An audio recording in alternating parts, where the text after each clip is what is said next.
Imagine falling asleep without the weight of the day on your chest. No spinning thoughts, no need to fix what already happened. Just peace, real peace, built from the inside out. But be honest. How many nights have you spent trapped in your mind, replaying conversations, worrying about things that are already gone, trying to control what was never yours to hold? The way you let go at night defines the life you wake up to. If you fall asleep with acceptance, with calm, with the right teachings, you'll feel lighter, clearer, more connected to what really matters.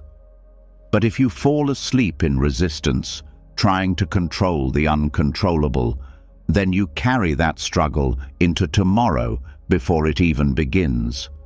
Tonight, you're going to learn how to release, not by force, not by pretending everything is fine, but by understanding what Buddhist wisdom has been trying to teach for centuries. Peace does not come from control, it comes from letting go. These aren't just gentle words to help you sleep, they are life-changing tools, ancient truths to free your mind, calm your emotions, and guide your soul. So, before we start, I want you to make a quiet promise to yourself. Say it softly, or write it in the comments if you're listening online. Starting tonight, I release what I cannot control. I choose peace. You're not just saying words, you're setting yourself free. The more you repeat this, the more your nervous system will remember what peace feels like. And the easier it becomes to return to it, again and again. Say it now, then get comfortable, because tonight, your mind finally rests. Let's begin. And now that the intention has been set, something deeper begins. Tonight is no longer about escaping your thoughts. It's about releasing the weight that was never meant to be carried in the first place. Starting with the most common but invisible burden of all, the emotions of others. Because so many people go to sleep tired, not from their own battles, but from carrying the storms of everyone around them. This is where the unburdening begins. There's a quiet kind of suffering that rarely gets acknowledged. It's not dramatic. It doesn't cry out loud, but it shows up in the tightening of your chest when someone around you is upset. It appears in the urge to fix, to smooth, to silence your own needs so someone else doesn't fall apart. It's when peace becomes a performance and your role is to hold the sky steady so others don't feel the rain. And the cost? Your own emotional freedom. This is what Buddhist wisdom helps unravel. The false belief that compassion means control, that to care one must carry. But real compassion doesn't come with shackles, it comes with boundaries. And tonight, it begins with understanding that love is not measured by how much pain is absorbed. It's measured by how free both people feel in each other's presence. The teachings show that every being carries their own karma, their own lessons, path, and emotional weather. No matter how close someone is, their pain is still their own to feel, to face, and to learn from. Trying to take it away not only steals their growth, but exhausts your soul in the process. The cloud can offer shade, but it was never meant to carry the entire sky. It starts with awareness. That subtle shift inside when you realize you've stepped over the line. When you stop listening and start fixing. When you're no longer responding from your heart, but reacting from your fear of their discomfort. That's the moment the balance tips, and your compassion quietly turns into control. Many people think they're helping by holding others' emotions, but help that drains your peace isn't help, it's entanglement. And Buddhism teaches that the most powerful help you can offer is presence, not pressure. To sit beside someone in their storm without becoming the storm. To hold space, not responsibility. Because emotional boundaries don't disconnect people. They protect the truth of connection. They say, "I'm with you," without saying, "Let me live this for you." It's a quiet power, one that knows when to speak and when to stay silent, one that stops needing to be the rescuer in every room.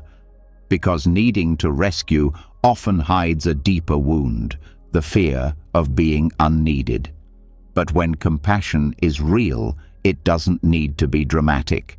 It doesn't need to be loud. It trusts the process of others. It understands that pain isn't always a problem, it's a teacher, and that means letting others learn. Buddhism doesn't tell you to stop caring. It shows you how to care without losing yourself. That's why the breath matters so much in Buddhist practice. It brings you back to center. When someone is hurting and you start to feel overwhelmed, the breath reminds you, this emotion is not mine. This pain is passing through, but it doesn't have to pass into me. Inhale, exhale, stay with yourself, even as you stay with them. And what about guilt? That creeping voice that says, if you don't make them feel better, you're failing. Buddhist wisdom meets that voice with clarity. It teaches that guilt is not always a sign of doing wrong. Sometimes it's just the echo of old conditioning. The idea that love equals sacrifice. That to be good, you must always be the strong one. But that's not balance. That's imbalance disguised as virtue. To release this pattern, the mind must be retrained. Not through force, but through recognition. Every time you feel that urge to fix someone's mood, pause. Ask, is this mine to hold? And if the answer is no, then let the emotion rise and fall without attaching to it. You are not their anchor. You are your own. The more this practice repeats, the more natural it becomes, like a muscle that remembers how to move freely once the tension has been released. There's a kind of freedom that comes when you stop needing to be the emotional center for everyone else. Suddenly, your nervous system relaxes, your sleep deepens, your relationships become more honest. Because when you stop absorbing what isn't yours, people can finally meet the real you, not the version you've been performing to make others feel safe. This is the hidden wisdom of non-attachment. Not coldness, not apathy, but clarity. The clarity to say, I love you, and I trust you to feel your feelings.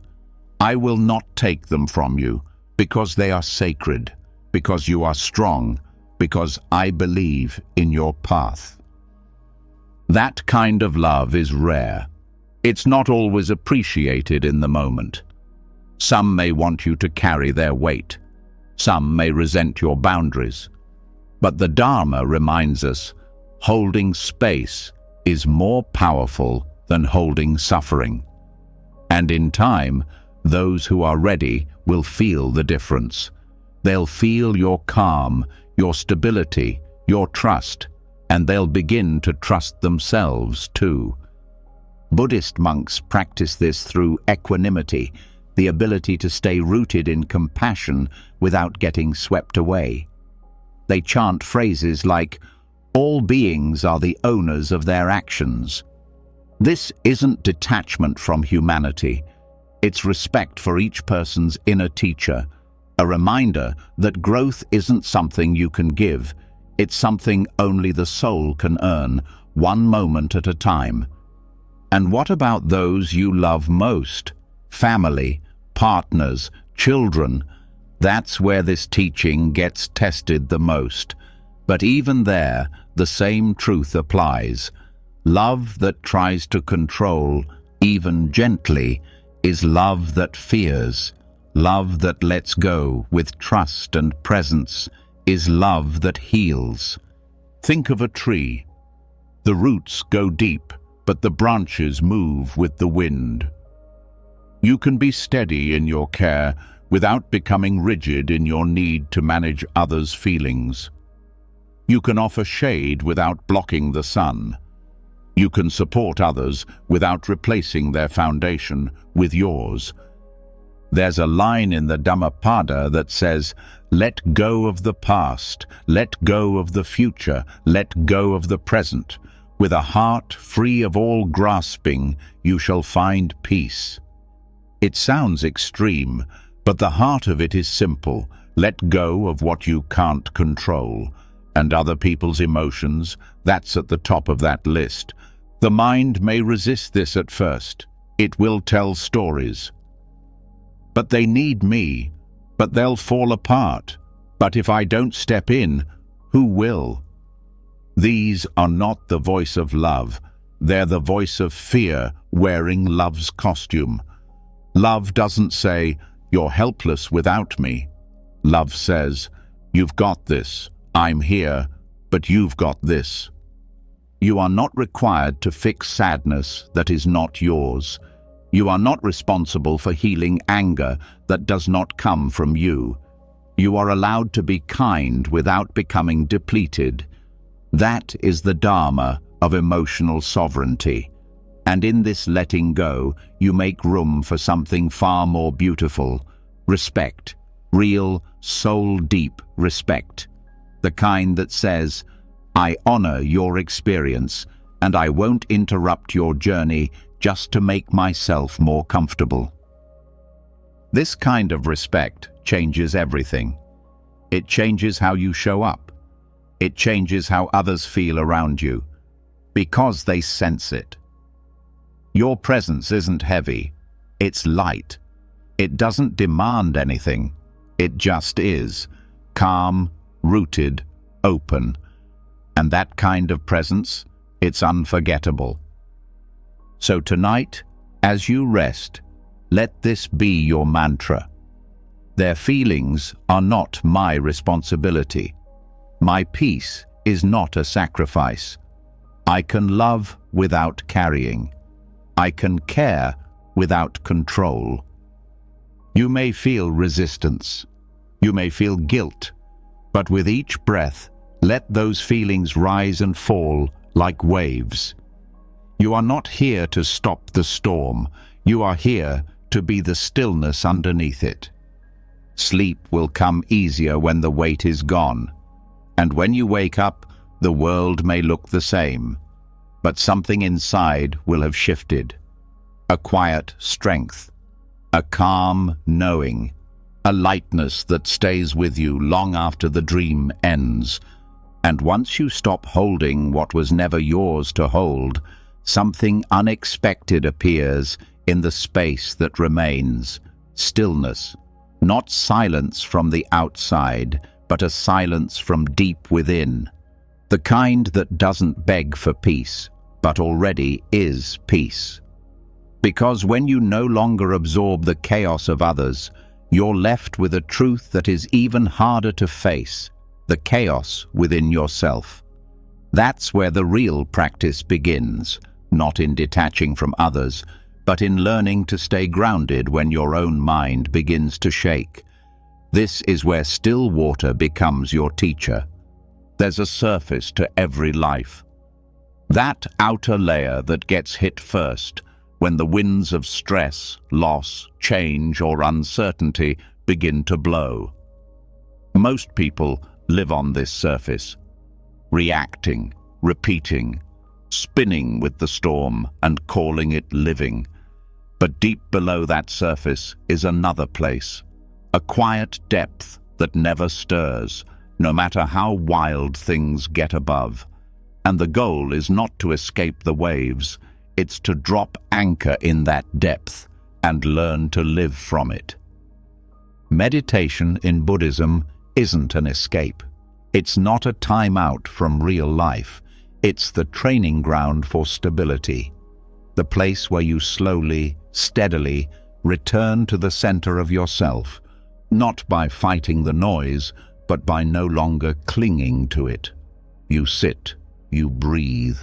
Thoughts rise, thoughts fall, and in the beginning, it feels like failure, because the mind will scream, it will judge, it will pull you in every direction.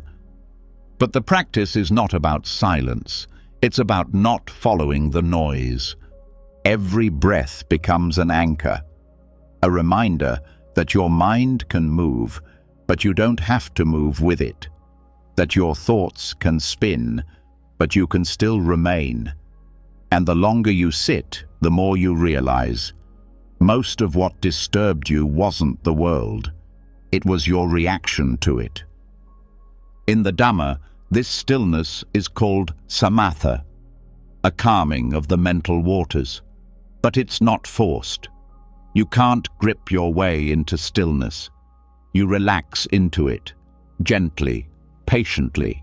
The more you push for calm, the more it runs from you. But the moment you stop demanding peace and simply allow space for what is, the surface begins to settle. Thoughts are not the enemy. Emotions are not the enemy. Even pain is not the enemy. The only enemy, if there is one, is forgetting that you are more than all of those things. Meditation doesn't stop the storm. It teaches you how to sit in the center of it and not be moved. The Buddha once spoke of a mind like a lake. When the water is agitated, it reflects nothing clearly. But when it is still, everything becomes visible. Not because the world changes, but because your vision finally sharpens. That's what meditative stillness does. It gives you back your clarity. It shows you what's real and what's just the storm of conditioned thought. But stillness doesn't mean inactivity. It doesn't mean doing nothing or becoming numb. It means acting from a deeper place, a place not touched by fear or urgency.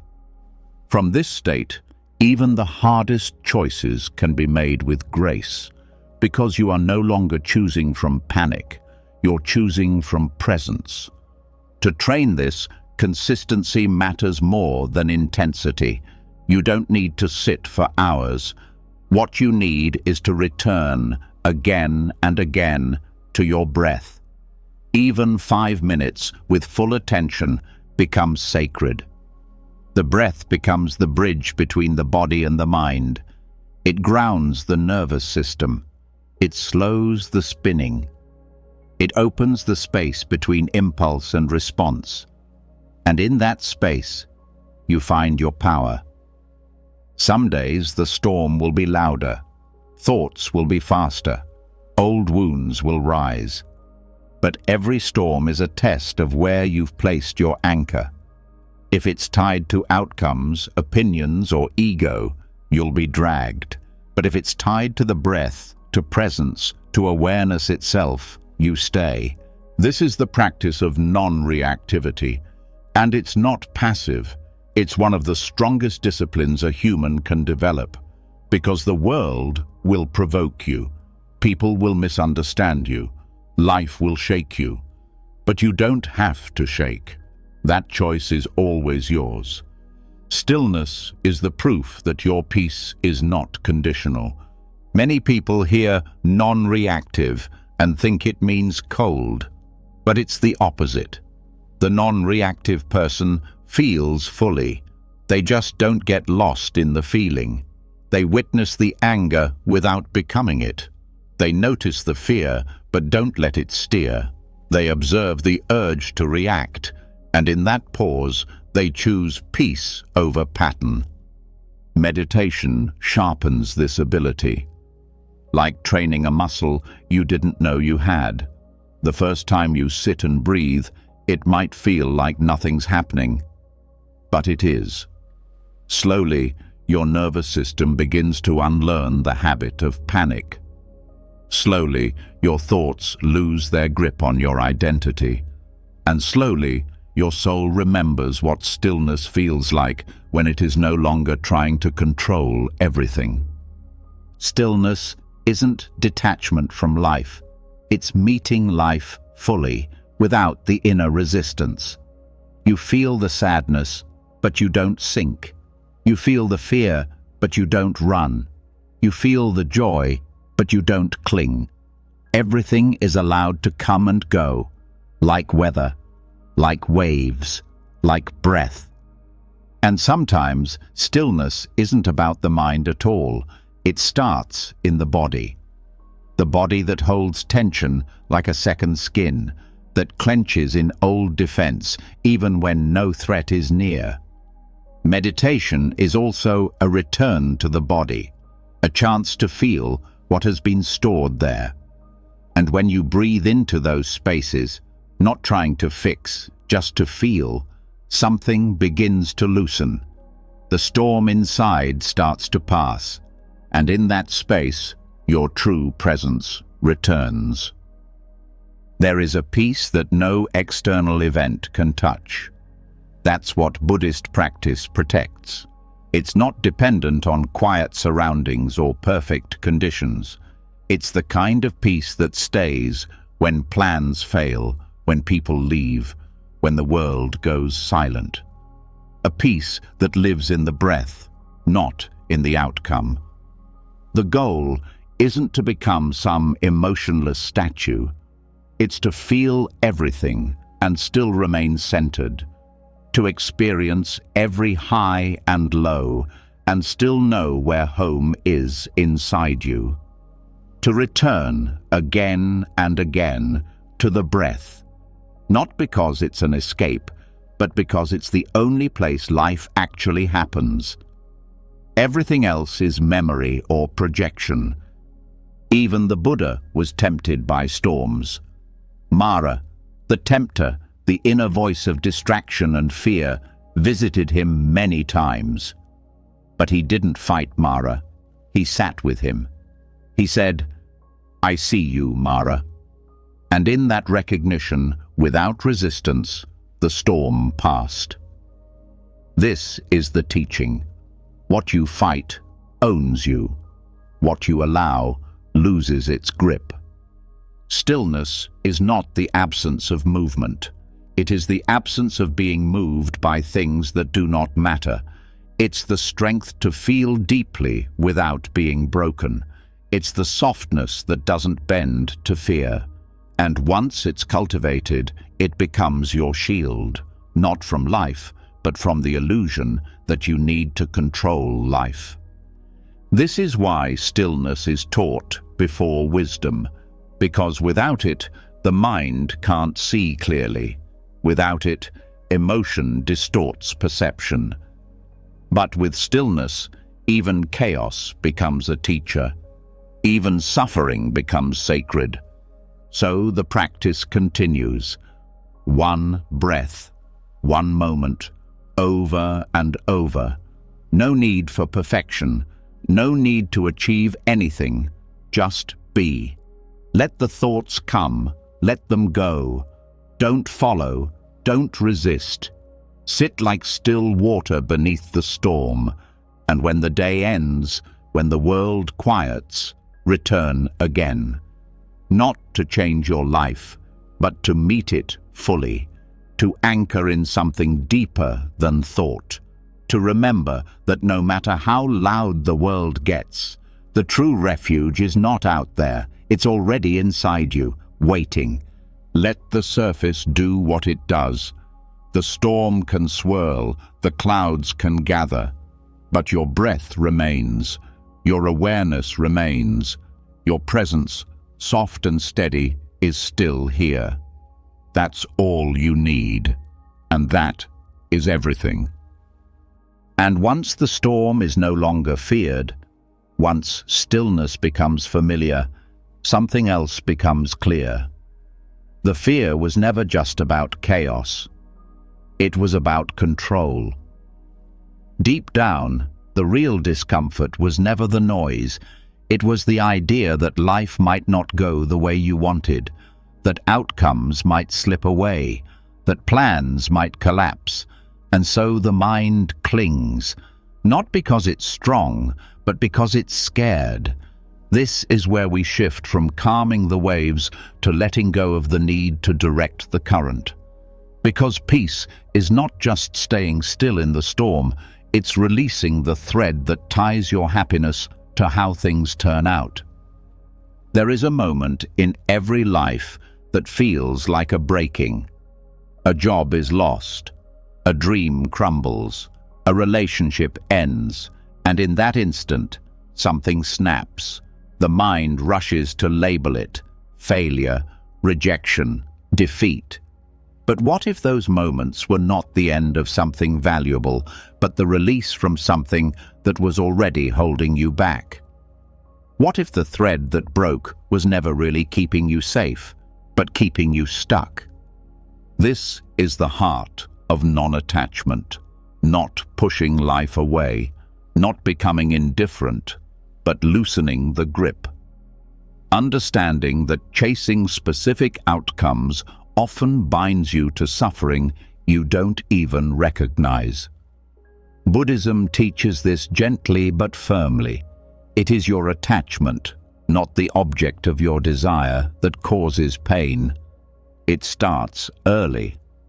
The belief that success means control, that happiness depends on things going according to plan. And so the thread gets tighter. Expectations wrap around the heart like rope. I'll be okay if I get this promotion. I'll feel loved if they stay. I'll feel worthy if I succeed. But then the world does what the world always does. It changes. And when the thread snaps, the pain feels unbearable. But pause. Breathe. Look again.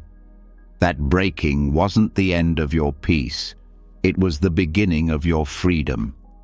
The kite does not fall when the thread snaps. It rises.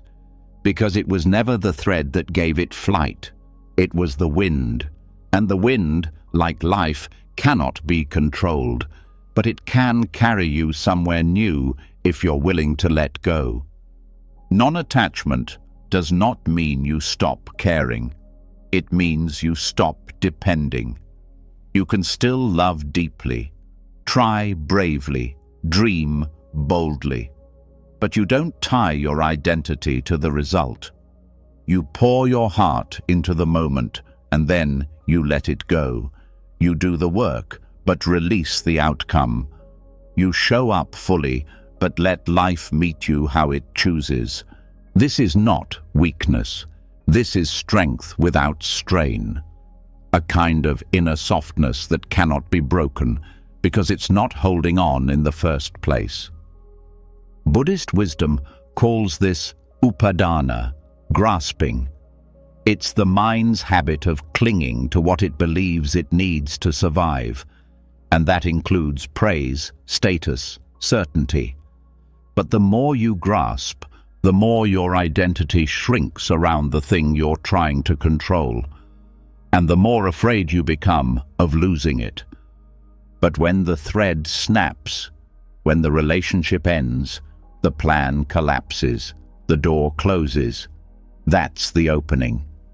Not into despair, but into space. Because in the emptiness that follows, something deeper begins to stir. You start to notice the part of you that isn't tied to success, that isn't shattered by rejection, that doesn't disappear when things don't go your way.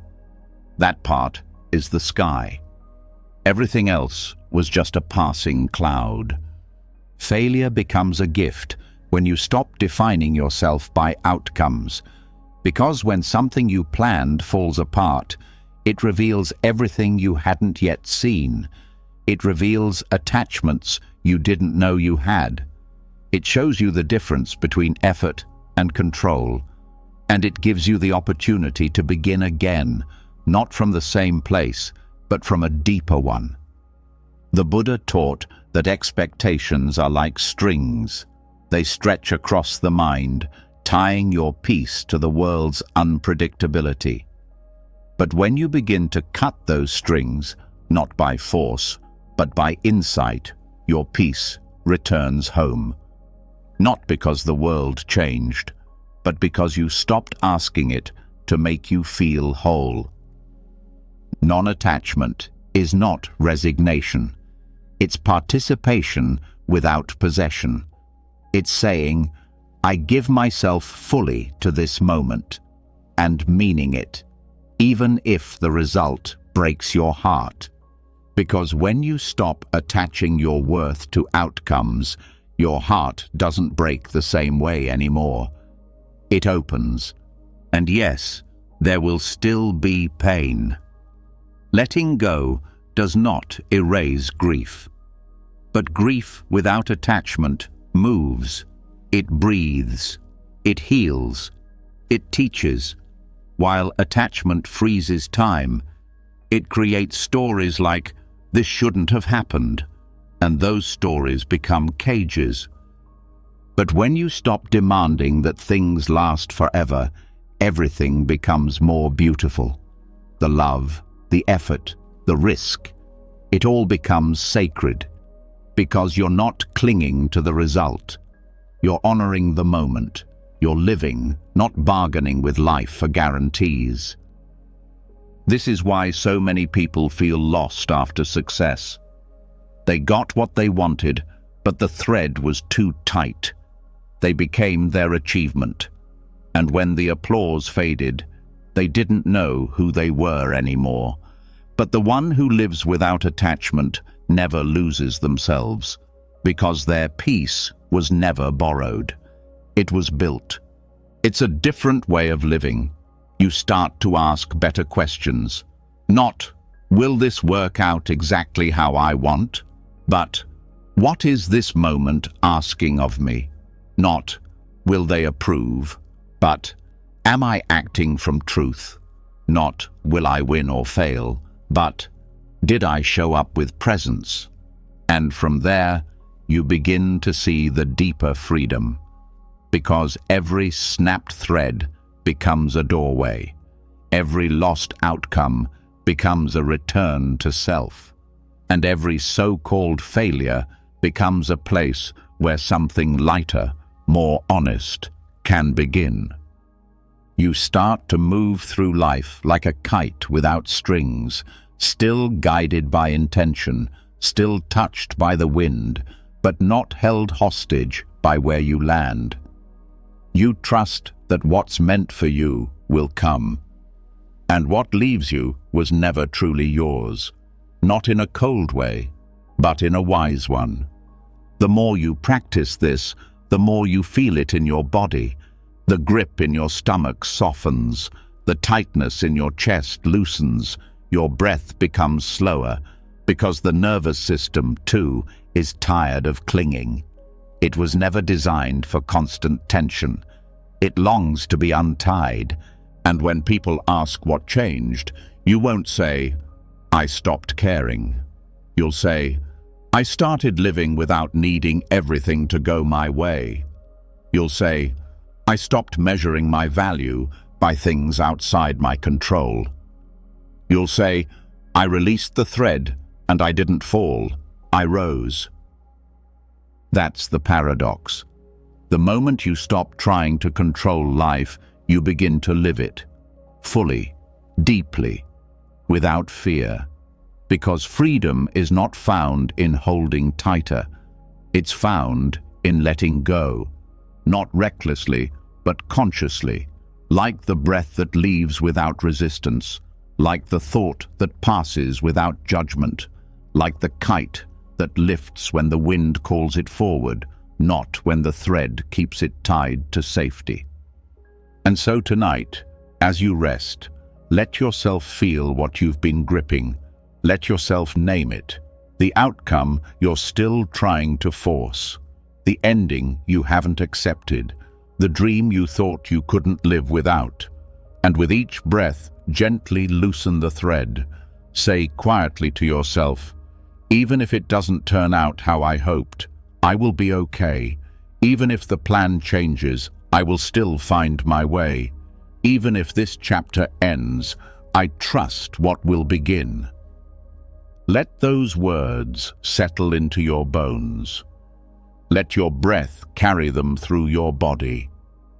And if emotion rises, let it. You're not broken. You're releasing what was never truly yours to hold. Sleep will come softer now, not because everything is certain, but because you no longer need it to be. The thread has snapped, and for the first time, you're free.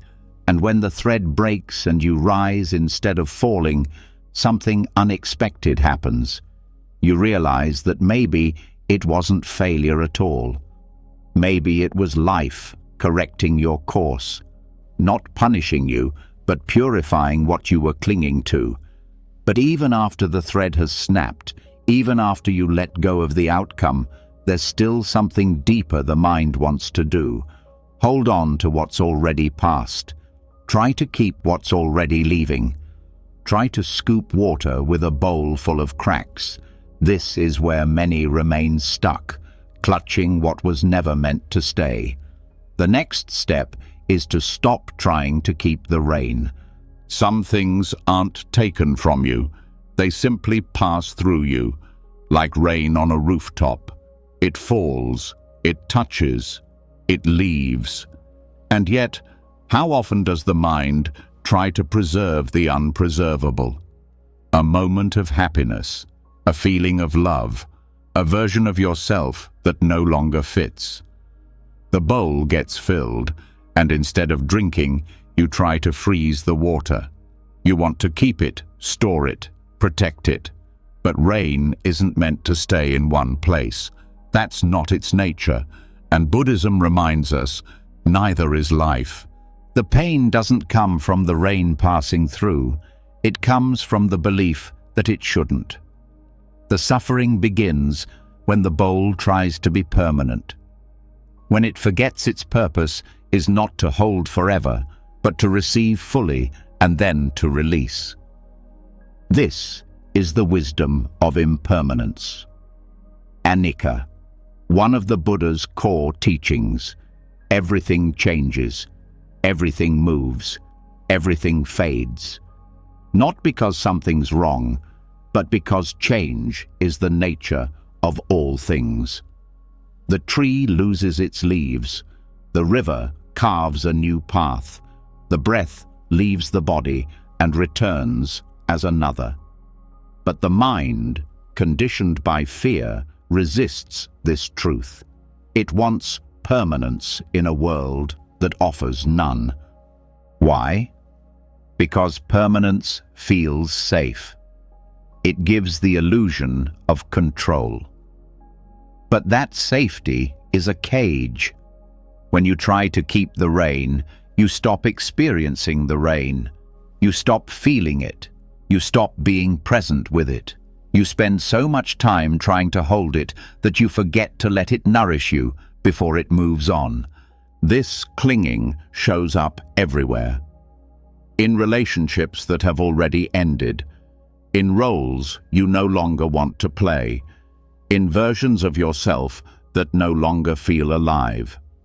The bowl is empty, but you're still staring at it, wondering why you feel thirsty. And what about grief? That deep ache that comes when something dear is gone.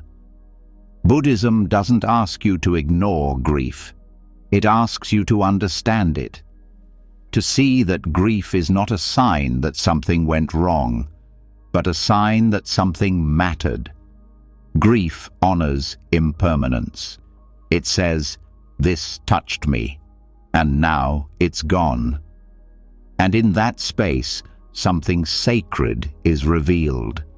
Not the pain of loss, but the beauty of having loved at all. When you release the need to retain, you begin to live lighter. You begin to meet moments with open hands instead of closed fists.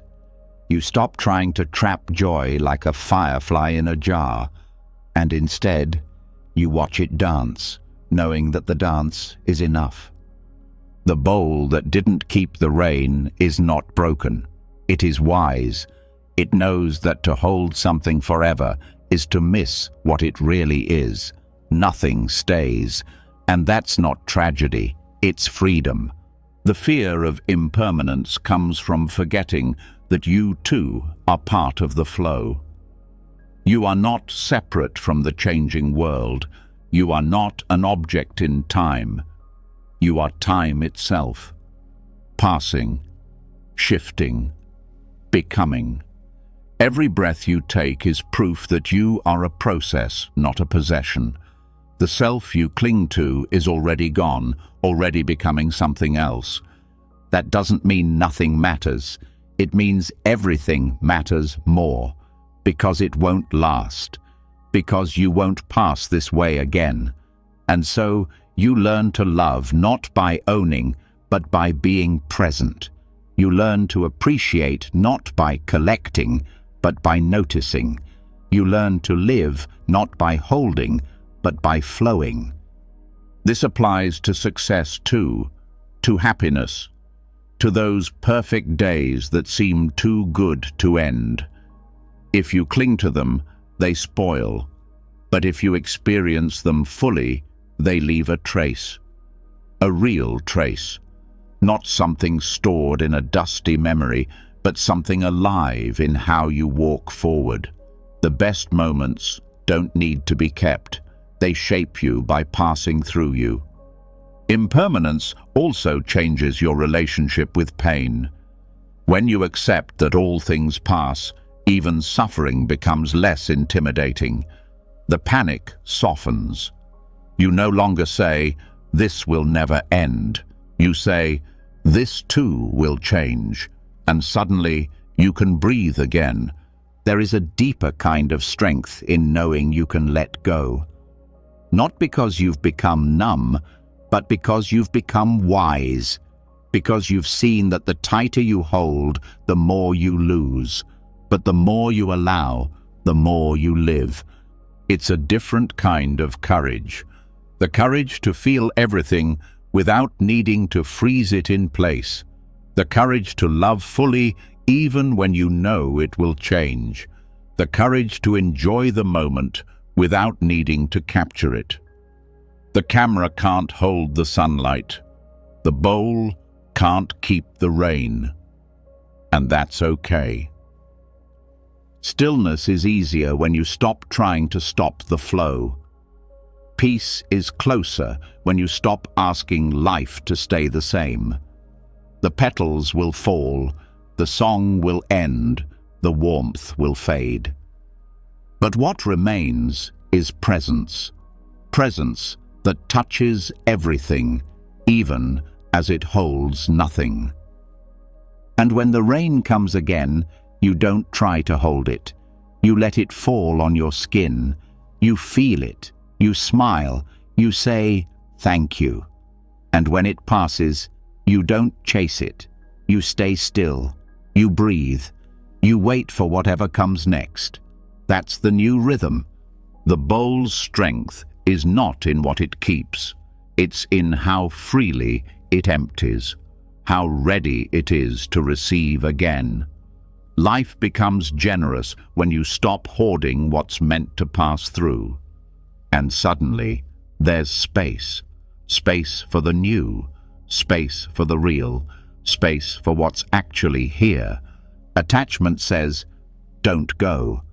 Wisdom says, "Thank you for coming." Fear says, "What if it changes?" Trust says, "Of course it will." And love, true love, says, "Let it flow." This isn't giving up. It's waking up. Waking up to the truth that you were never meant to be a keeper of rain. You were meant to feel it, to be shaped by it, and then to let it go. Let that truth settle in now, in the quiet, in the breath. Whatever you're still trying to hold, maybe it's time to let it wash through. Not because you didn't care, but because you cared enough to stop resisting the flow. The bowl is not empty, it's ready, and so are you. And once you stop holding the rain, Once you accept that some things were never meant to stay, you begin to notice something even quieter: the echoes. Not the loud grief of what has ended, but the faint ache of what was never finished. Not the heartbreak of loss, but the restlessness of incompletion. These are the echoes that bounce inside the mind long after the moment is gone. Conversations that never ended cleanly, answers that never came, apologies that were never spoken. And for many, the real suffering isn't from the event. It's from the endless chase for closure. But what if closure is not something you find? What if it's something you stop needing? Some events in life don't come with explanations. Some endings don't offer goodbyes. Some people leave without a final word. And some questions live without answers for years or forever. But the mind doesn't like that. It circles, it replays, it demands understanding. It searches the past like a detective, looking for one more clue, one more thread, one more reason. And each time the answer doesn't come, the cycle begins again. That is the echo.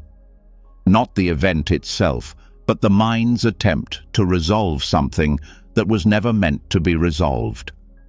Buddhism invites us to see this clearly, to see that the desire for closure is often just another form of control. It's the attempt to tidy a story that life left open, to put a period where the sentence simply faded. But not every story ends the way we think it should. Some just stop. And the peace we're seeking is not in the conclusion, it's in the release.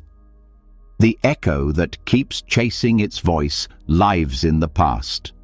It's the part of the mind that believes if it just thinks hard enough, it will finally make sense.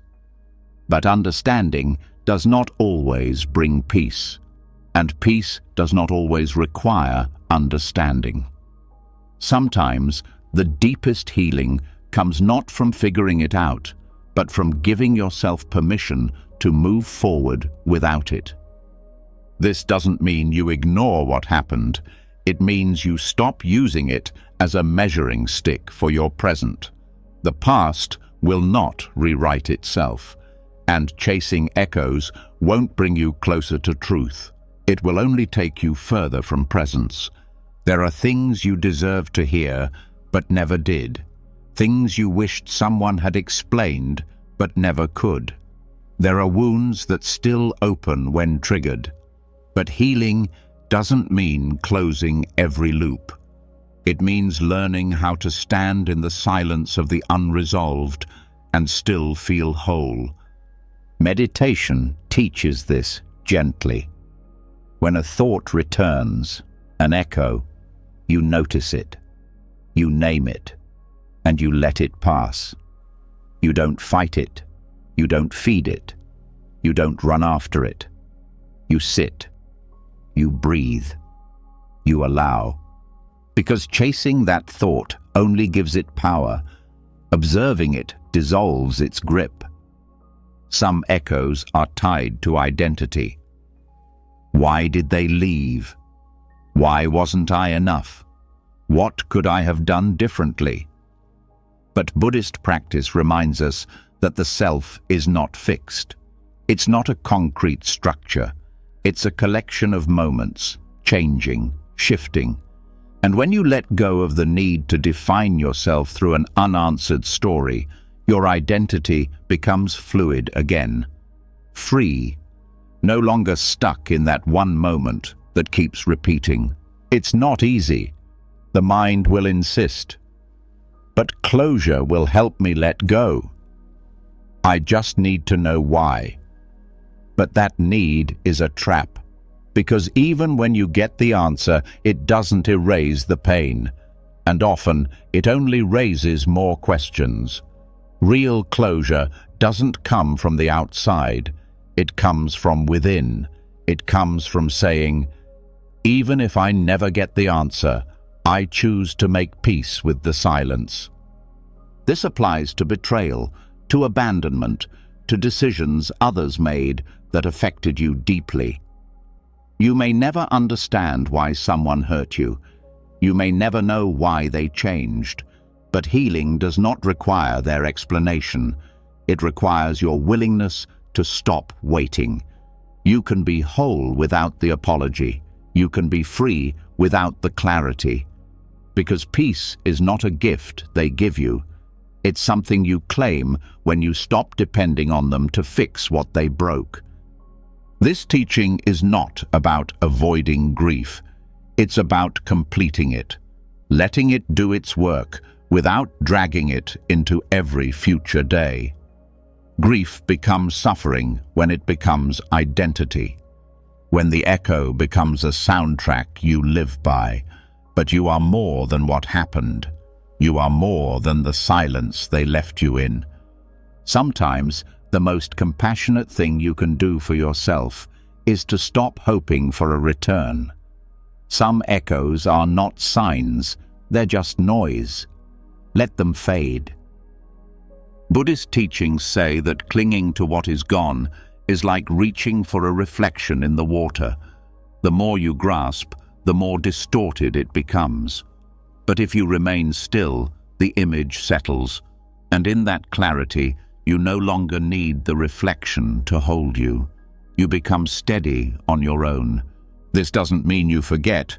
It means you choose not to stay entangled. It means you see the story for what it was, unfinished, imperfect, human, and you let it remain where it belongs, in the past. Closure isn't a door someone else closes for you. It's a door you stop waiting at. A door you walk away from, not because you stopped caring, but because you care too much about your own peace to wait any longer. You will still hear echoes from time to time. That's okay. Let them come. Let them go. Do not answer them. Do not follow them. Do not give them your breath. Give your breath to this moment, to what's still possible, to what's real. Each time you do, the echo loses strength. Not because it fades, but because you no longer feed it. You no longer believe that it holds the missing piece. You realize that you were never incomplete to begin with. Buddhism teaches that everything arises and passes away. Thoughts, feelings, sounds, stories.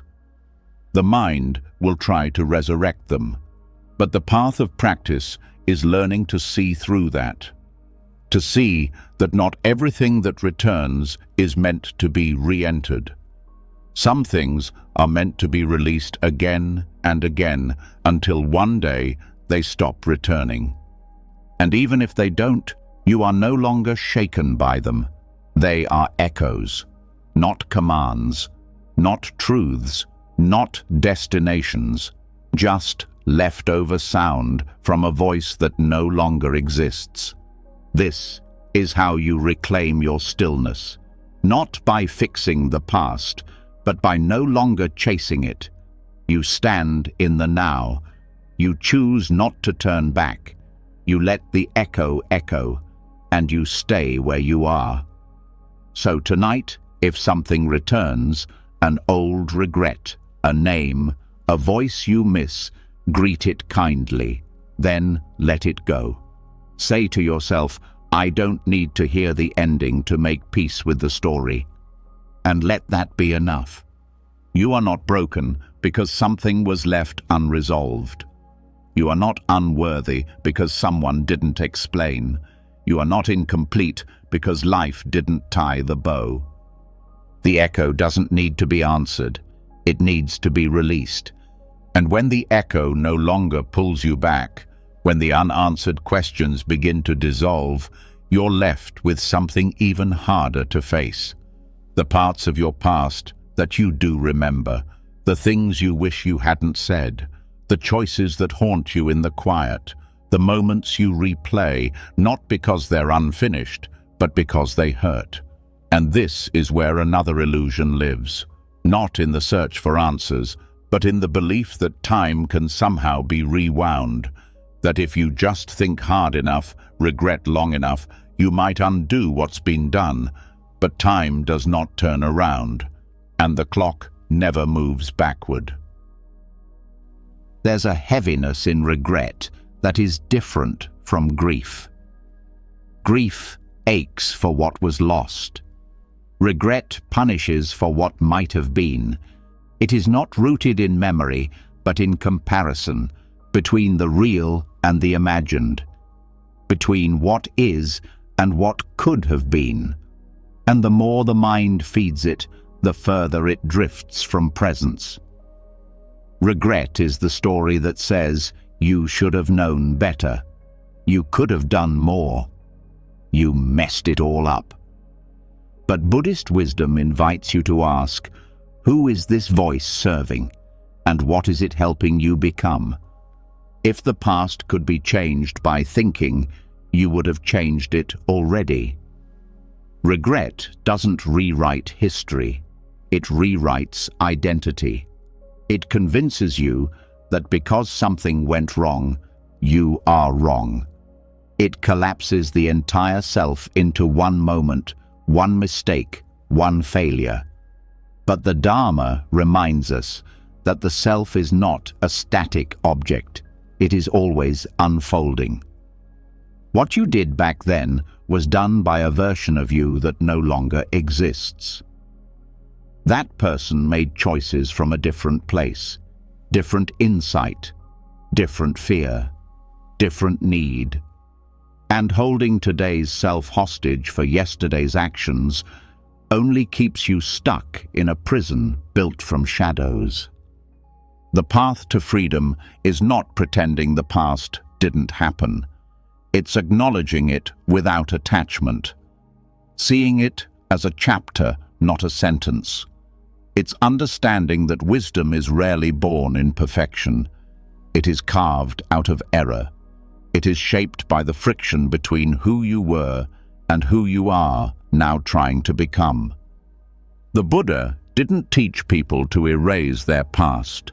He taught them how to stop clinging to it. And that begins with presence. Because regret cannot live where presence is strong. The more fully you inhabit this moment, the harder it becomes for the mind to drag you backward. Like trying to walk forward while staring only at the rear-view mirror, you lose your balance, your direction, your peace. Presence is not passive. It's not just being in the now. It is a discipline, a decision, a returning, again and again. Every time the past calls your name, presence answers first, with breath, with awareness, with the quiet reminder that is no longer real. This is. The body carries regret like a weight it doesn't know how to release. Shoulders tighten, chest caves, the breath becomes shallow. That's why meditation is such a powerful antidote. It doesn't solve regret intellectually, it dissolves it energetically. With each breath, you're telling your nervous system, you are no longer there, you are safe here. And slowly, the body begins to believe it. Time is movement, and suffering comes when you try to stop it. When you mentally live in the place your body already left. Buddhist wisdom compares this to a person carrying water in a broken jar. No matter how careful you are, the water keeps leaking, because it's not meant to be held. The past will not stay, and your job is not to scoop it up, but to notice the stream and keep walking. Regret often disguises itself as responsibility. I owe it to them to feel bad. I should carry this so I don't forget. But guilt is not the same as growth. Carrying pain does not repay a debt. It only creates more suffering. True accountability is not in self-punishment, it's in transformation. It's in becoming someone who would not make that choice again. That is redemption, and it lives in forward movement, not in mental repetition. Sometimes the mind doesn't even regret something you did. It regrets something that happened to you, and yet it still finds a way to blame you. You should have left sooner. You should have seen the signs. But this is another form of attachment, not to a person or outcome, but to the belief that you were supposed to be perfect, that somehow you should have known then what only hindsight makes clear. That is not wisdom. That is cruelty, and it has no place in a mind trained in compassion. Buddhist practice teaches that time is not linear. It's experienced through attention. If your mind lives in the past, you are there, not physically, but emotionally. And until you retrieve your attention, you remain scattered. But presence collects you. It gathers your energy back into the now, and with that return, peace becomes possible again. There's a phrase in the Zen tradition, let go or be dragged. Regret drags, not because the past is alive, but because your attachment to it is. Letting go doesn't mean forgetting. It means unhooking. It means saying, yes, that happened, but I do not have to keep living it. The truth is, every moment you spend regretting is a moment you don't spend living. Every breath focused on what was is a breath stolen from what is. And the only place transformation happens is here.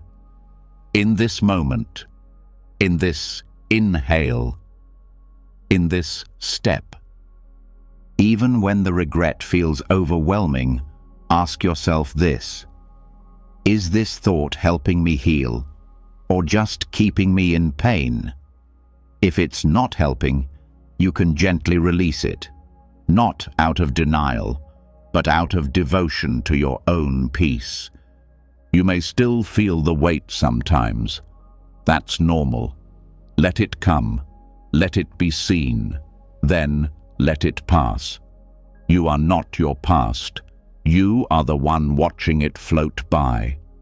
And the more you watch without reaching, the more freedom you feel. Time only flows forward. The river does not turn back. And the more you align with this flow, the more peace becomes your natural state.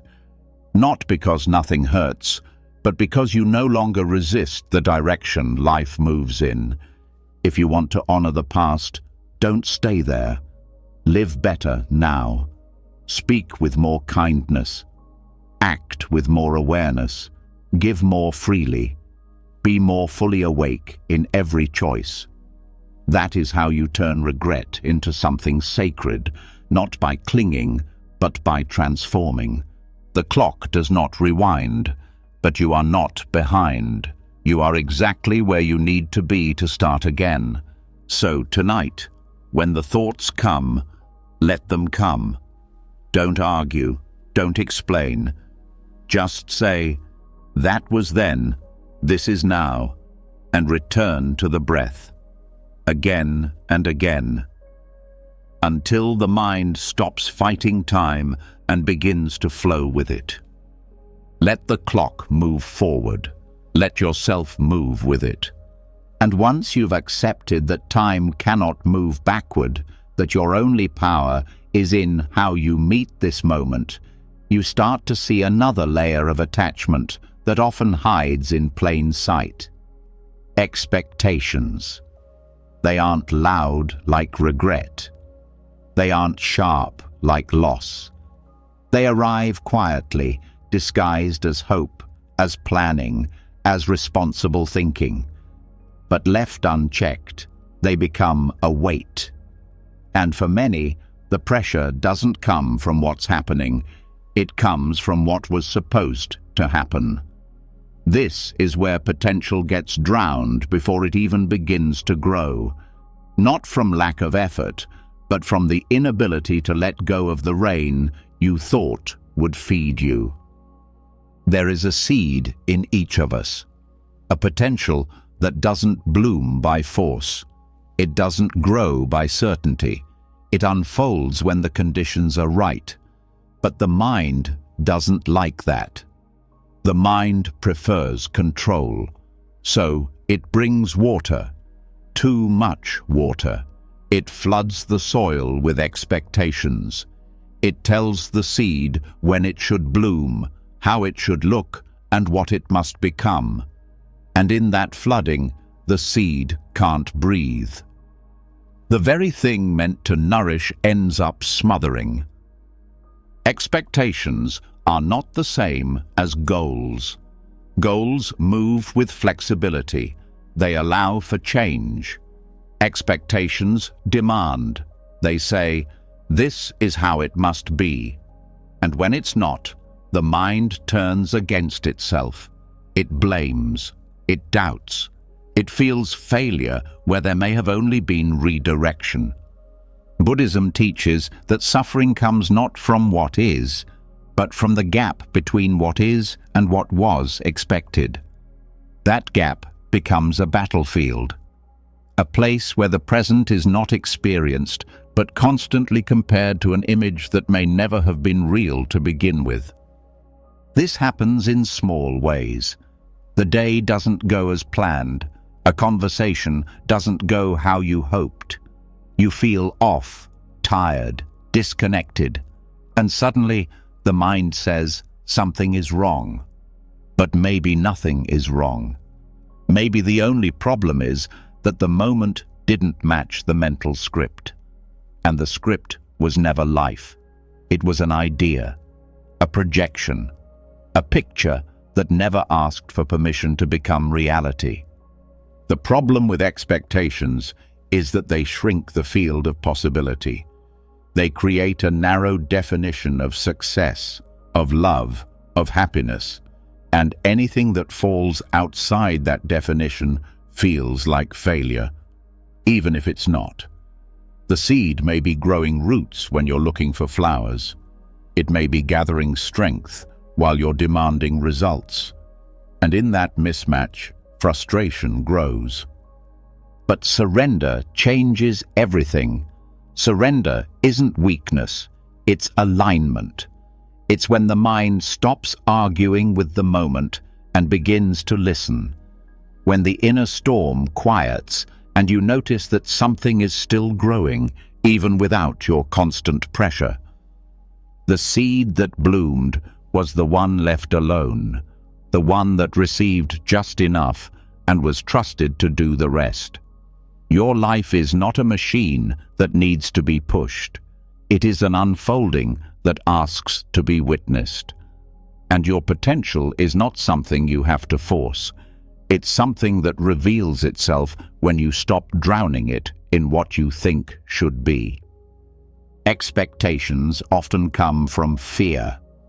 The fear that if you don't plan everything, you'll be left behind. The fear that without control, you'll be forgotten. But the deeper truth is this: nothing real is ever lost.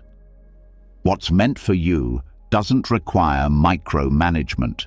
It requires space, faith, a quiet confidence that even in the silence, something sacred is taking shape. This applies to creativity, to love, to personal growth. The more you expect, the less you see. Because your eyes aren't open to what is, they're scanning for what you thought would be there. And in that scanning, you miss the beauty that doesn't fit your picture.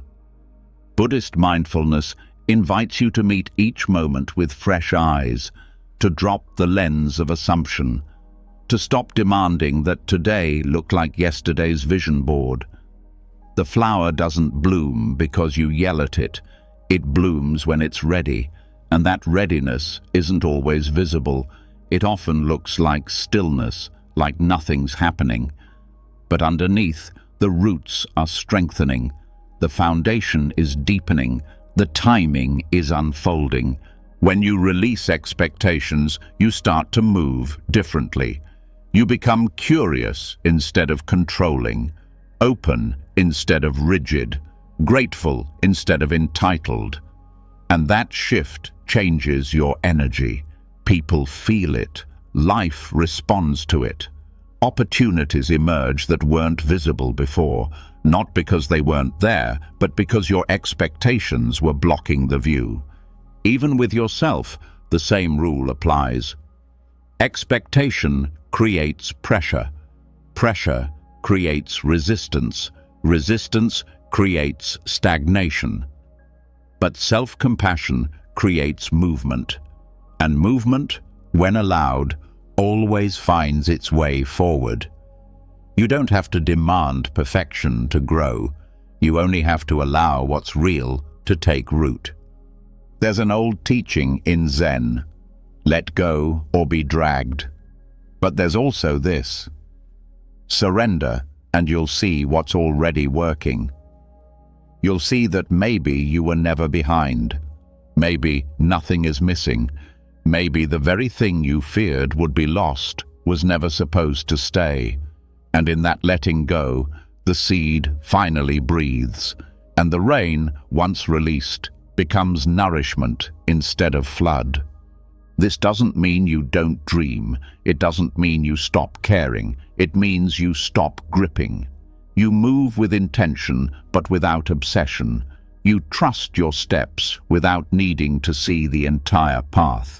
You hold your vision lightly, like a candle, not a chain. Letting go of expectation also heals relationships, because people are not meant to fulfill your script. They are meant to be experienced, and the more you expect them to behave a certain way, love you a certain way, agree with you in every way, the more tension you create. But when you meet them with presence, with curiosity, with room to be themselves, something deeper blooms. Real connection, honest love, unforced acceptance. And when expectations are released, disappointment softens. Not because you don't care, but because you no longer measure everything against a rigid standard. You become flexible. Not bendable from weakness, but strong from trust. Like bamboo in the wind, unshaken. The rain will fall again. The plans may shift again. But your peace no longer depends on exact timing. It depends on your openness. And the more open you are, the more surprises life can give you. The kind that expectations would have blocked. The kind that feel like miracles. Not because they're rare, but because you're finally able to see them. So tonight, notice where the rain has been heavy, where your thoughts are full of should, by now, it was supposed to. Notice how much energy that has taken, and with every breath, begin to release it. Not all at once, just gently, bit by bit.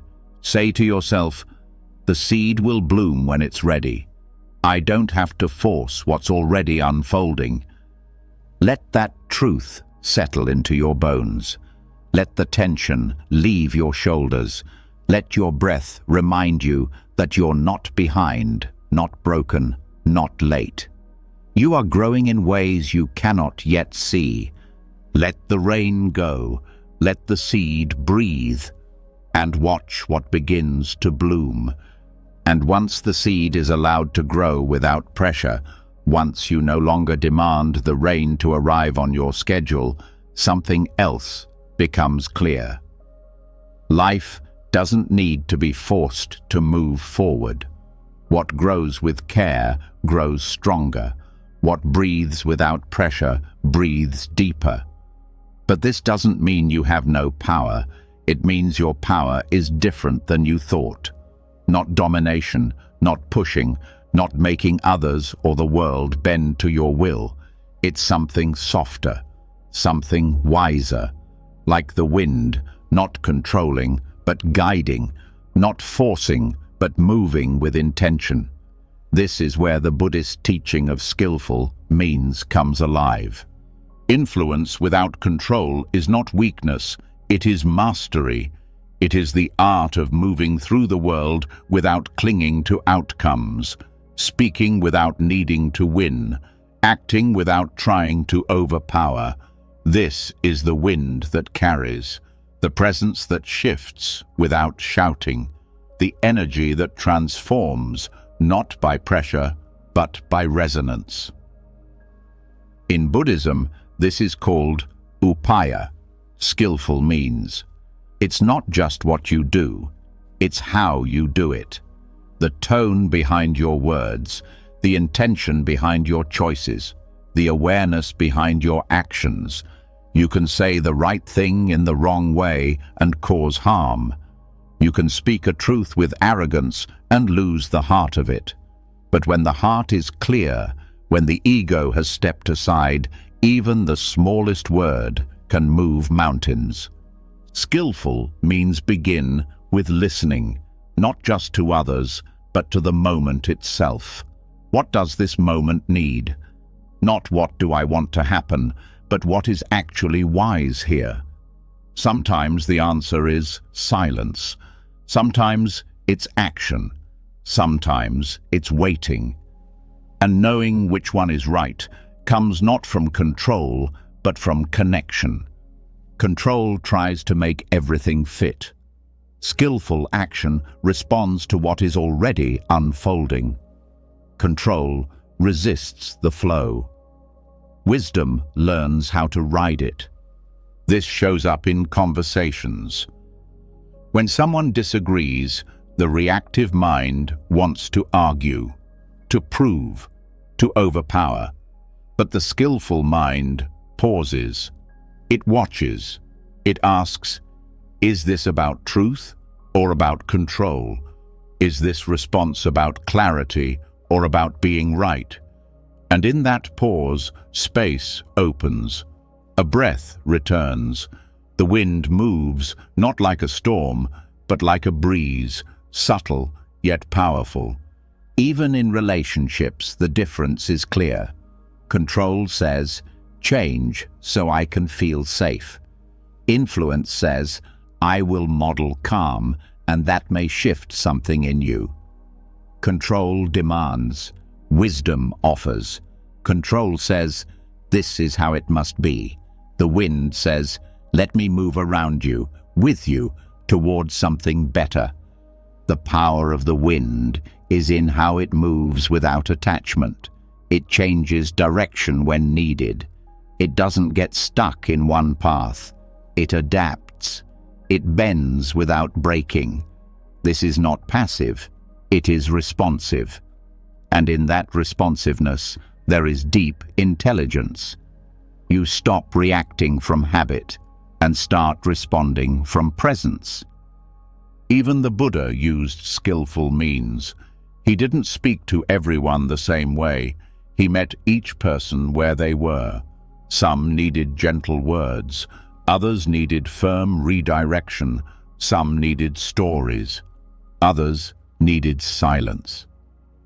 His wisdom wasn't in giving one answer to all. It was in feeling the energy of the moment and adjusting accordingly. Skillful influence begins by letting go of the need to be in control. It asks you to trust that you don't have to force your way forward. You don't have to manipulate to be heard. You don't have to dominate to make a difference. When your presence is rooted, your influence expands naturally. Control creates resistance. The more you push, the more others push back. But when your energy is calm, centered, and non-threatening, others soften. Not always immediately, but consistently. Because presence is contagious, and influence built from presence lasts longer than power built from fear. This isn't just about others, it's about how you treat yourself. Control shows up in your own inner dialogue. The harsh voice, the rigid expectations, the constant self-judgment. But skillful means apply there too. What if you influenced your own growth with kindness? What if you guided yourself gently, like the wind guiding a sailboat? Not yanking, not sinking, just steady direction. When the mind is too forceful, even your good intentions become heavy. But when your energy aligns with patience and clarity, progress becomes more natural. You don't have to force discipline. You create the conditions where discipline feels welcome. You don't have to fight for growth. You become the ground where growth happens on its own. This kind of influence can't be faked. It comes from consistency, from your practice, from how you meet yourself in the quiet. When you are at peace with not controlling every moment, you gain the ability to move through life with power that doesn't break things. Skillful action is subtle. It's the soft tone that diffuses anger, the deep breath that calms an anxious thought, the decision to step back when the mind wants to rush in. It is not the loudest thing in the room, but it often becomes the most impactful. Even in leadership, the best influence is rooted in steadiness. People don't follow force, they follow clarity. And clarity comes when you no longer need to control every detail. You trust the direction. You adjust as needed. You move like wind, present, flexible, guided. This applies to teaching, to parenting, to healing. You cannot make someone change, but you can create space where change feels safe. You cannot force growth, but you can remove the pressure that blocks it. That is real power. Not the power to dominate, but the power to carry. So how do you train this? Through mindfulness, through watching your own energy. When the urge to push arises, ask yourself, what am I afraid of? What would happen if I didn't force this? What if I trusted timing instead of trying to speed it up? Each time you resist the urge to dominate, you strengthen your inner wind. You learn how to guide with less friction, how to touch without grabbing, how to move without crashing. This isn't inaction, it's precise action, like a feather falling in just the right spot, like a hand reaching only when it's truly needed, like words spoken at just the right volume to be heard, not shouted. The more you practice this, the more you begin to notice. People trust you more, they open up more, not because you told them to, but because your energy says they can. Influence grows from safety, not force. Even when things go wrong, skillful means help you recover. You don't panic, you respond, you shift, you become the wind again, not clinging to how it was supposed to go, but adjusting to how it is now. Let yourself be that wind. Let yourself move with clarity, not control. Let your presence speak louder than your pressure. Let your influence grow from how deeply you listen, not how hard you push. So tonight, breathe into the places where you've been trying too hard. The conversations you've tried to steer, the outcomes you've tried to force, the habits you've demanded to change overnight. And with each breath, soften. Let the pressure release. Let your energy adjust. Say to yourself, I can guide without gripping. I can move without controlling. I can influence with calm. And with that, let your presence deepen. And once you stop trying to steer the wind, once you release the urge to guide every outcome, you're left with the most difficult truth of all. Sometimes there's no clear path at all, no map, no signs, no confirmation that you're moving the right way, just forward, just breath, just step. And this is where real trust is forged. Not trust in plans, not trust in outcomes, but trust in the Dharma itself, the deeper law beneath your fears. The quiet knowing that even when the path disappears under your feet, there's still a way forward. There's a moment in life when clarity vanishes, when all the certainty that held you collapses. You lose the job, the relationship ends. The next step you thought was solid turns to mist, and the mind panics, because it was trained to walk only when the ground was visible. But the Dharma teaches otherwise. It teaches that sometimes the next step must be taken without a guarantee, not recklessly, not blindly, but with presence, with humility, with the understanding that not seeing the road doesn't mean the journey has ended. This is what it means to cultivate faith. Not blind belief, but grounded trust. Faith that if you stay rooted in awareness, the next step will reveal itself. That the Dharma, universal truth, natural law, moves even when you can't see it. That reality is unfolding with wisdom, even if that wisdom feels like uncertainty. The mind resists this deeply. It wants security. It wants control. It wants to know that each step leads somewhere safe. But security is often just a habit, not a truth. And control is usually just anxiety in disguise. The more we cling to what's visible, the more we suffer when it disappears. But the teachings show another way. Walk anyway. This kind of walking is not mechanical, it's devotional. Each step becomes a practice, a moment of listening, a reminder that clarity is not a requirement for movement, that the unknown is not the enemy. It's the place where life is still alive, where possibility still exists. To walk without a visible path is to live from the inside out. It's to stop relying on outer conditions to tell you what's right. It's to start listening to what doesn't shout, the breath, the body, the stillness beneath the thoughts. These become your compass when the old map burns. And yes, fear will rise. Fear of making a mistake, fear of wasting time, fear of being lost. But fear is not a stop sign.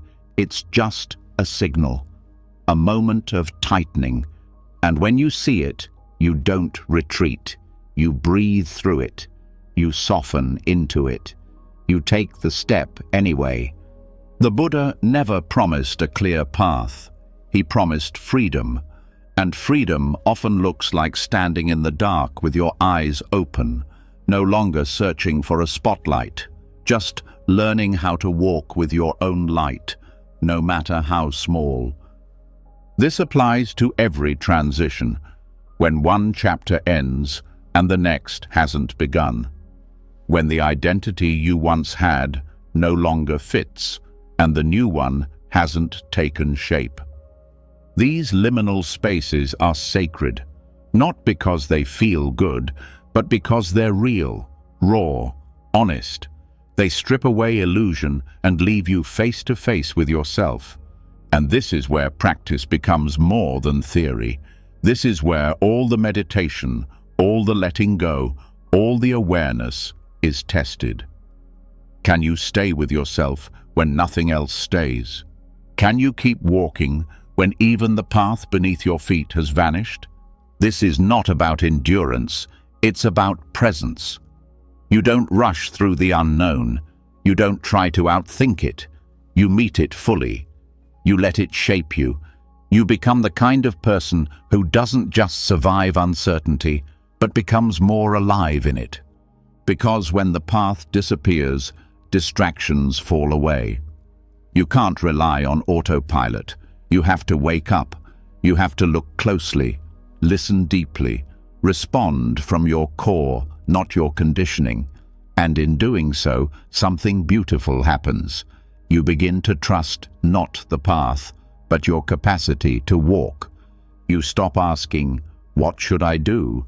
and start asking, "What is true right now?" That becomes your next step. Truth, not comfort, not certainty, truth. And the more you walk in truth, the more you see that every step taken in awareness becomes a path. The Dharma is not something outside of you. It's not a doctrine. It's the rhythm beneath all things, the quiet intelligence in breath, in death, in rebirth, in stillness. And when the ground disappears, the Dharma remains, like gravity, like sky, like breath. This doesn't mean you won't feel lost. It means you stop fearing lostness. You stop making it mean failure. You start seeing it as part of the way. Because the map was never the journey. The path was never the point. The point was who you become when there's nothing left to hold on to but your own awareness. Even in daily life, this teaching applies. You don't always know what's next. You don't always feel ready. The conversation is hard. The decision unclear. The future unpredictable. But still, you can step with kindness, with courage, with the understanding that movement itself is clarity. Letting go of needing to see the path doesn't mean acting without care. It means acting without control. It means making choices not from desperation, but from alignment. Not from fear, but from faith. And each time you do, you become less attached to outcome and more committed to truth. And over time, this becomes a way of being. You stop panicking when the map dissolves. You stop searching for guarantees. You trust that your presence is the path, that each step lived with mindfulness is enough, that walking into the unknown is not a flaw, it's part of the design. Even when others doubt you, when the world demands certainty, you stay steady. You don't need to explain your path. You just need to walk it. With each breath, with each step, you reaffirm, I may not know where this leads, but I trust how I'm walking. Let yourself walk like that tonight. Let yourself breathe through the uncertainty. You don't need to know everything. You just need to stay here, present, honest, willing to move without a script, willing to let the Dharma carry you even when your mind cannot see the road. And when you've learned to walk, even when the ground disappears, when each step is no longer a demand for clarity, but a quiet act of trust, there's something even deeper that begins to awaken. It doesn't shout. It doesn't rush. It doesn't need to be forced into the moment. It's already here. It's always been here. The bell doesn't need to be struck to ring. It rings from within, and the sound comes only when everything else goes still. This is where wisdom begins, not as an achievement, but as a natural unfolding that happens the moment control finally lets go. There's a kind of knowing that doesn't come from thinking. It doesn't arrive through effort or analysis. It's not something you figure out. It's something that rises when space is made for it.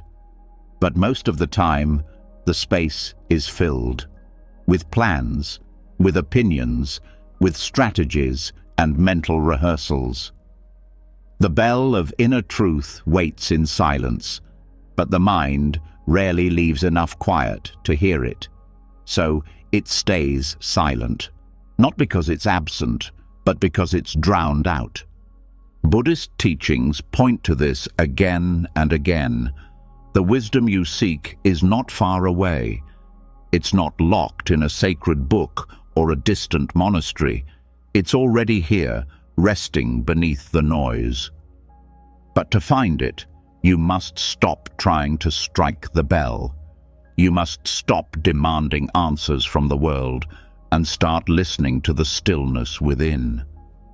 This kind of wisdom doesn't arrive with flashing lights. It's subtle.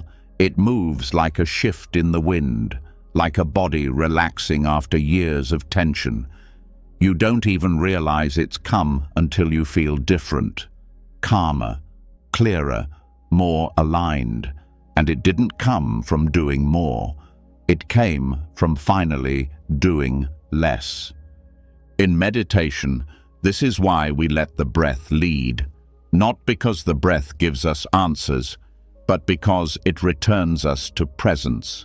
It teaches us to stay, and in that staying, the mind begins to quiet, the body begins to loosen, and what rises from that stillness is not silence, but signal.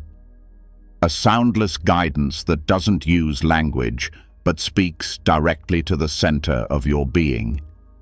It is tempting to seek wisdom through action, to chase after the next insight, the next method, the next spiritual breakthrough. But sometimes the most radical step is stopping, not quitting life, but pausing the constant reaching. The bell rings when nothing else is moving. It reveals itself not through force, but through surrender.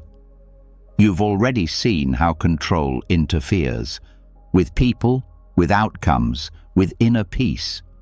But it also blocks insight. It keeps your awareness at the surface, constantly solving, reacting, adjusting. And surface living creates surface answers, shallow clarity that doesn't last. But when you drop into stillness, not to escape, but to dwell, you begin to notice something deeper, the wisdom that has always been speaking beneath the static. This isn't about abandoning the mind, it's about putting it in its proper place, letting it serve the present rather than dominate it. When the mind becomes quiet, awareness deepens. You begin to feel truth, not just think it. You begin to know what to do, not because a voice told you, but because the path feels unmistakably clear, like a bell that finally echoes across a silent room. True insight doesn't argue, it doesn't rush, it simply is. It arises when your need to force disappears, when your grip on the situation loosens, when your identity no longer hinges on knowing. In that moment, the truth doesn't need to be proven. It just rings, and the sound is unmistakable. This is why so many of the deepest spiritual moments happen in silence, in solitude, in stillness. Not because those moments contain more information, but because they clear the space for inner truth to rise. A bell can't be heard in a storm, but remove the storm, and the quietest ring becomes a revelation. Sometimes, the wisdom you need is not a solution. It's a realization that no solution is needed, that what you thought was a problem is simply a passing cloud, that what you thought had to be fixed is already resolving itself. This kind of knowing is not passive. It's active in its stillness. It moves the way water shapes rock, softly, steadily, without noise. The practice is to stop intervening where presence is enough. Stop managing what peace alone can tend to. This means pausing before reacting, breathing before speaking, waiting before jumping to conclusions. And in that pause, you'll start to hear it, the bell that rings without striking. And when you hear it, you'll know. Not because it tells you everything you want to hear, but because it resonates with something so deep inside you that doubt can't touch it. The clarity doesn't need to be explained. It simply feels right. This kind of inner clarity also transforms how you show up in the world. You no longer rush decisions. You stop arguing just to be right. You don't force your perspective on others. You trust that your presence, grounded in truth, is enough to influence the space around you. You become less reactive and more reflective, not because you're unsure, but because you're connected to a deeper confidence that doesn't need to shout. This is where real transformation begins. Not in the moments where everything goes according to plan, but in the ones where you stop planning and start listening. In those moments, something ancient within you wakes up. Not a new version of yourself, but the version that's been waiting beneath all the roles and expectations. You begin to trust your silence more than other people's noise. You begin to rest, not because the work is done, but because you know that rest itself is part of the work. You stop needing to fix things that aren't broken. You start recognizing that the greatest wisdom is not something you collect. It's something you uncover. And when others come to you for answers, you don't rush to give advice. You hold space. You listen. Because you know that sometimes the best guidance isn't given. It's discovered in stillness. The bell doesn't need to be struck. It needs silence to be heard. Let this be your invitation now, to stop solving for a moment, to stop reaching, to simply sit with yourself as you are, without agenda, to feel the breath, not as a tool, but as a presence. Let everything else settle. Let your thoughts rest. Let your emotions pass. And in the quiet that remains, notice what arises. It may be soft, it may be subtle, but it is real, and it is yours. Let this be the moment you stop demanding wisdom and start allowing it. Let this be the silence where something true begins to ring. And when you finally stop striking the bell, when you begin to hear the wisdom that rises in silence without force, something even more delicate begins to appear. That wisdom doesn't just point you toward peace or clarity. It also points you toward endings, quiet ones, sudden ones, inevitable ones. And this is where the mind may resist again. Because even when silence shows the truth, it's not always a truth the heart feels ready to face. Sometimes it's the truth that something is over.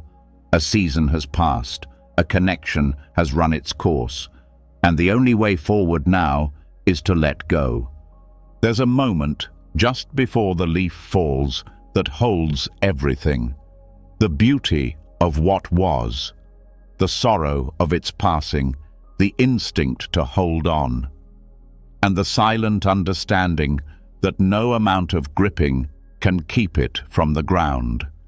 That moment lives inside every human heart. It comes when the job ends, when the friendship fades, when the dream no longer fits. And the truth is clear, not because it's loud, but because it no longer waits for your permission to be real. Buddhist practice asks us to meet that moment not with resistance, but with reverence. Not because it's easy, but because it's sacred. Endings are not mistakes, they are movements. Natural shifts in the rhythm of life. And while the mind may label them as loss, the Dharma sees them differently. As transitions, as openings, as the shedding required for deeper roots to grow. The pain comes not from the ending itself, but from the belief that it shouldn't be ending, that you could somehow freeze time. keep the tree in full bloom forever. But nature does not work that way. It transforms, it evolves, it makes space for what's next by letting go of what no longer serves. And to live aligned with that rhythm is to live in harmony with truth. When you hold on to what is already falling, suffering increases. You tighten, you resist, you prolong something that's already slipping away. But when you soften, even just a little, you begin to feel something different. Not the finality of death, but the beginning of release. And in that release, there is peace. The leaf does not resent the wind. It does not protest the fall. It lets go when the moment comes, not because it wants to leave, but because it trusts the cycle. It knows that its time is not ending. It's transforming. It is no longer what it was, but it is not lost. It returns to the earth. It nourishes what comes next. This is how Buddhist practice teaches us to meet change. Not as something to be fixed, but something to be welcomed with awareness. The end of a relationship, the closing of a chapter, the moment when the identity you once carried no longer fits. These are not failures. These are signs of life moving.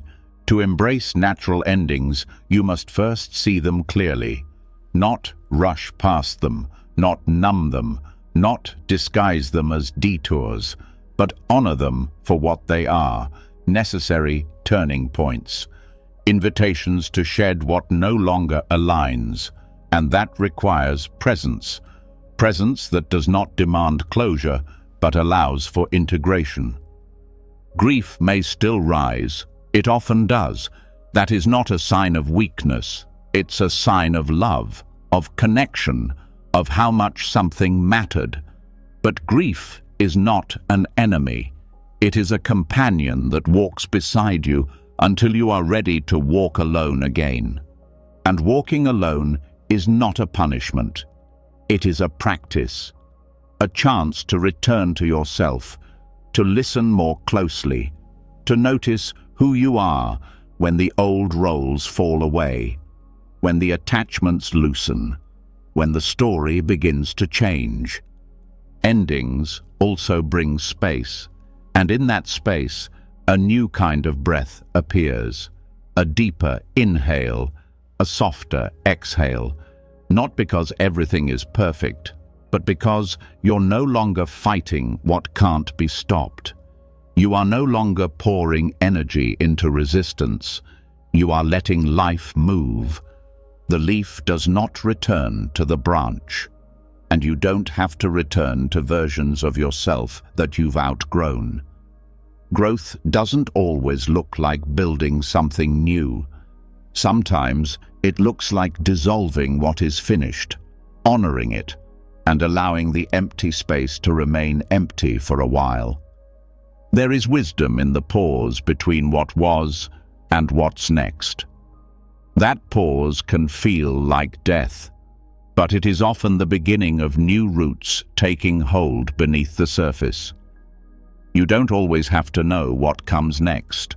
You just have to trust that letting go is not the end of your story. It's part of how your next chapter is born. The mind might say, "But I gave so much. But it wasn't supposed to end like this." And those thoughts are valid. They're echoes of attachment, not proof that something has gone wrong. You are allowed to mourn what ended. You are allowed to cry over the leaf that fell, but you do not need to carry it forever. Some things were beautiful. Some things taught you. Some things stayed longer than they should have, and all of them shaped you. The letting go is not a rejection of the past. It's a commitment to the present. A quiet agreement to meet life as it is, not as you wanted it to stay. When you stop resisting endings, you begin to recognize their beauty. the relief of not having to pretend anymore, the honesty of saying, "This has run its course," the strength it takes to stop clinging and start trusting. This doesn't mean you disconnect from love. It means your love becomes freer, less possessive, more alive. It means you don't demand permanence in a world made of change. You don't need forever to feel something deeply. You don't need guarantees to give your heart fully. Every leaf that falls is a teacher. It shows you how to release with grace, how to let go without losing yourself, how to face the wind with open arms instead of clenched fists. And every time you do, you become lighter. Not because you're less, but because you're more in tune with what matters now. Tonight, if something is ending, if you're standing at the edge of something you don't want to let go of, breathe with it. Name it. Feel the weight of it. And then, with kindness, begin to release it. You don't have to force the fall. Just loosen your hold. Let the natural process unfold. Say to yourself, "I trust what's ending. I trust what will grow in its place. I don't need to hold what no longer holds me." And with that, feel the ground return beneath your feet. Not because everything is certain, but because you are no longer trying to stand still in a season that's already moved on. The leaf has let go, and now so can you. And when the leaf finally falls, when you no longer grip what has already gone, something unexpected happens. Not just emptiness, but openness. Space not filled with fear or regret, but with possibility. And this space leads to one of the most transformative truths of all. You don't have to keep taking to feel full. You don't need to possess to feel secure. Sometimes the greatest power is not in what you hold, but in what you freely give. Not to control, not to gain, but to release. This is where generosity or dana becomes not just an act of kindness, but a deep spiritual practice. The hand that opens without taking is not weak, it is awake. In Buddhist tradition, generosity is considered the first perfection. It's not secondary, it's foundational. Because to give without attachment is to confront one of the core illusions of suffering, that we must cling to have enough, that what we own defines our worth, that holding on protects us. But true giving undoes this illusion at the root. It teaches the mind that value doesn't come from what is stored, but from what flows. Dana is not charity. It's not a performance. It's a quiet offering that comes from a place beyond ego. It is a giving that expects nothing. It is the absence of grasping disguised as kindness. It is the surrender of control under the cover of compassion. This is important because many people give but still cling. They give their time, their love, their effort, but hold on to expectations. They want appreciation. They want recognition. They want control over how the gift is received. But this isn't true dana. That's a transaction, and transactions carry weight. True generosity carries none. When the hand opens without needing to take, it no longer fears loss. It doesn't calculate worth. It simply allows flow. And this flow heals both the giver and the receiver. The giver is freed from self-obsession. The receiver is given space to feel seen without debt. No one is bound. Nothing is owned. Buddhist practice teaches that giving breaks the illusion of permanence. The act of letting something go, a material possession, time, attention, reminds us that we do not own anything. Not truly. Even the body we live in is borrowed. Every moment of life is a gift we can't keep. Dana mirrors this truth. When you give, you align with reality instead of fighting it.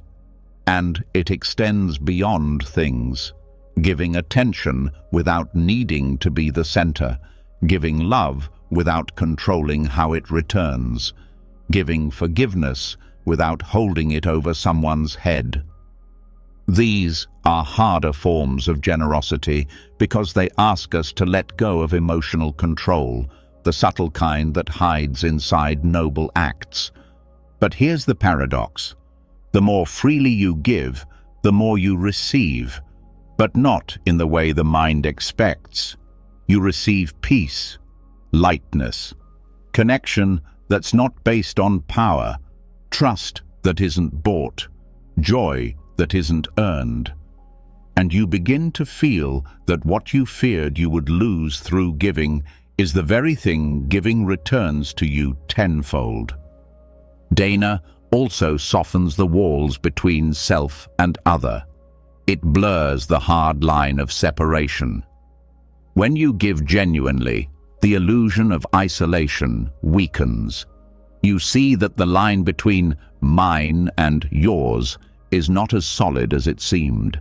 You begin to understand that your joy is linked to theirs, that your peace is not private property, but something that grows through shared humanity. This is not a philosophy to admire from afar.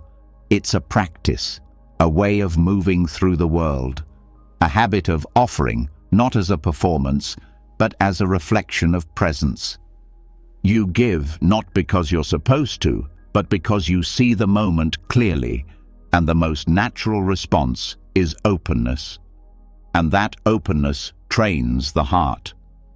Each act of generosity becomes a quiet lesson in detachment, not cold detachment, but warm freedom.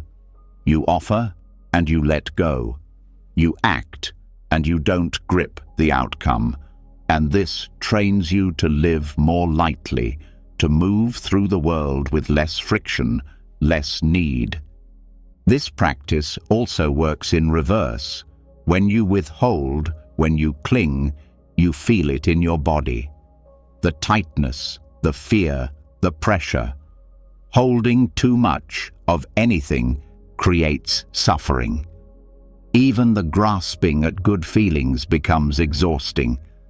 But when the hand opens, the body breathes, the heart expands, the mind rests. Generosity, when practiced deeply, undoes the identity of lack. That hidden story that says, I don't have enough. I'm not enough. If I give, I'll be empty. But giving proves otherwise. Giving shows you that you are already full, that you don't need to protect your peace with walls. You can offer it, share it, live from it.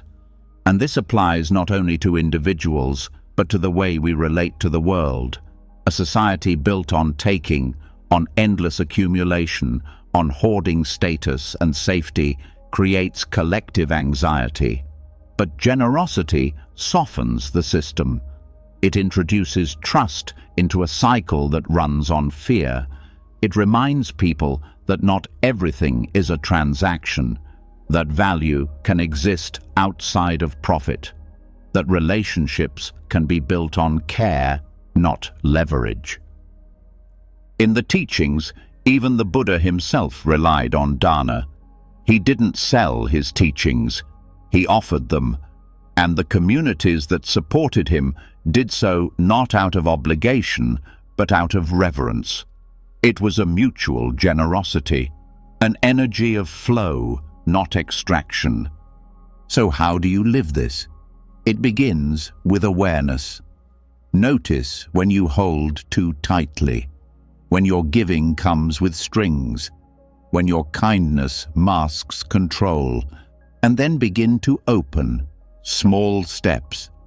Give without explanation, without waiting for praise, without needing a specific outcome.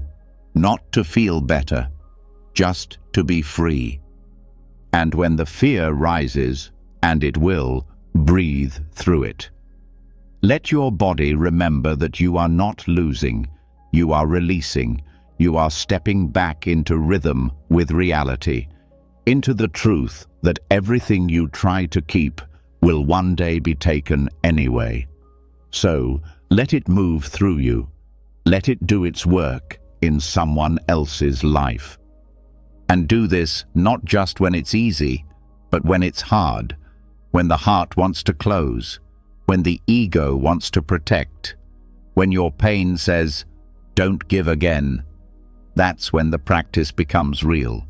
That's when Dana stops being an idea and becomes a transformation.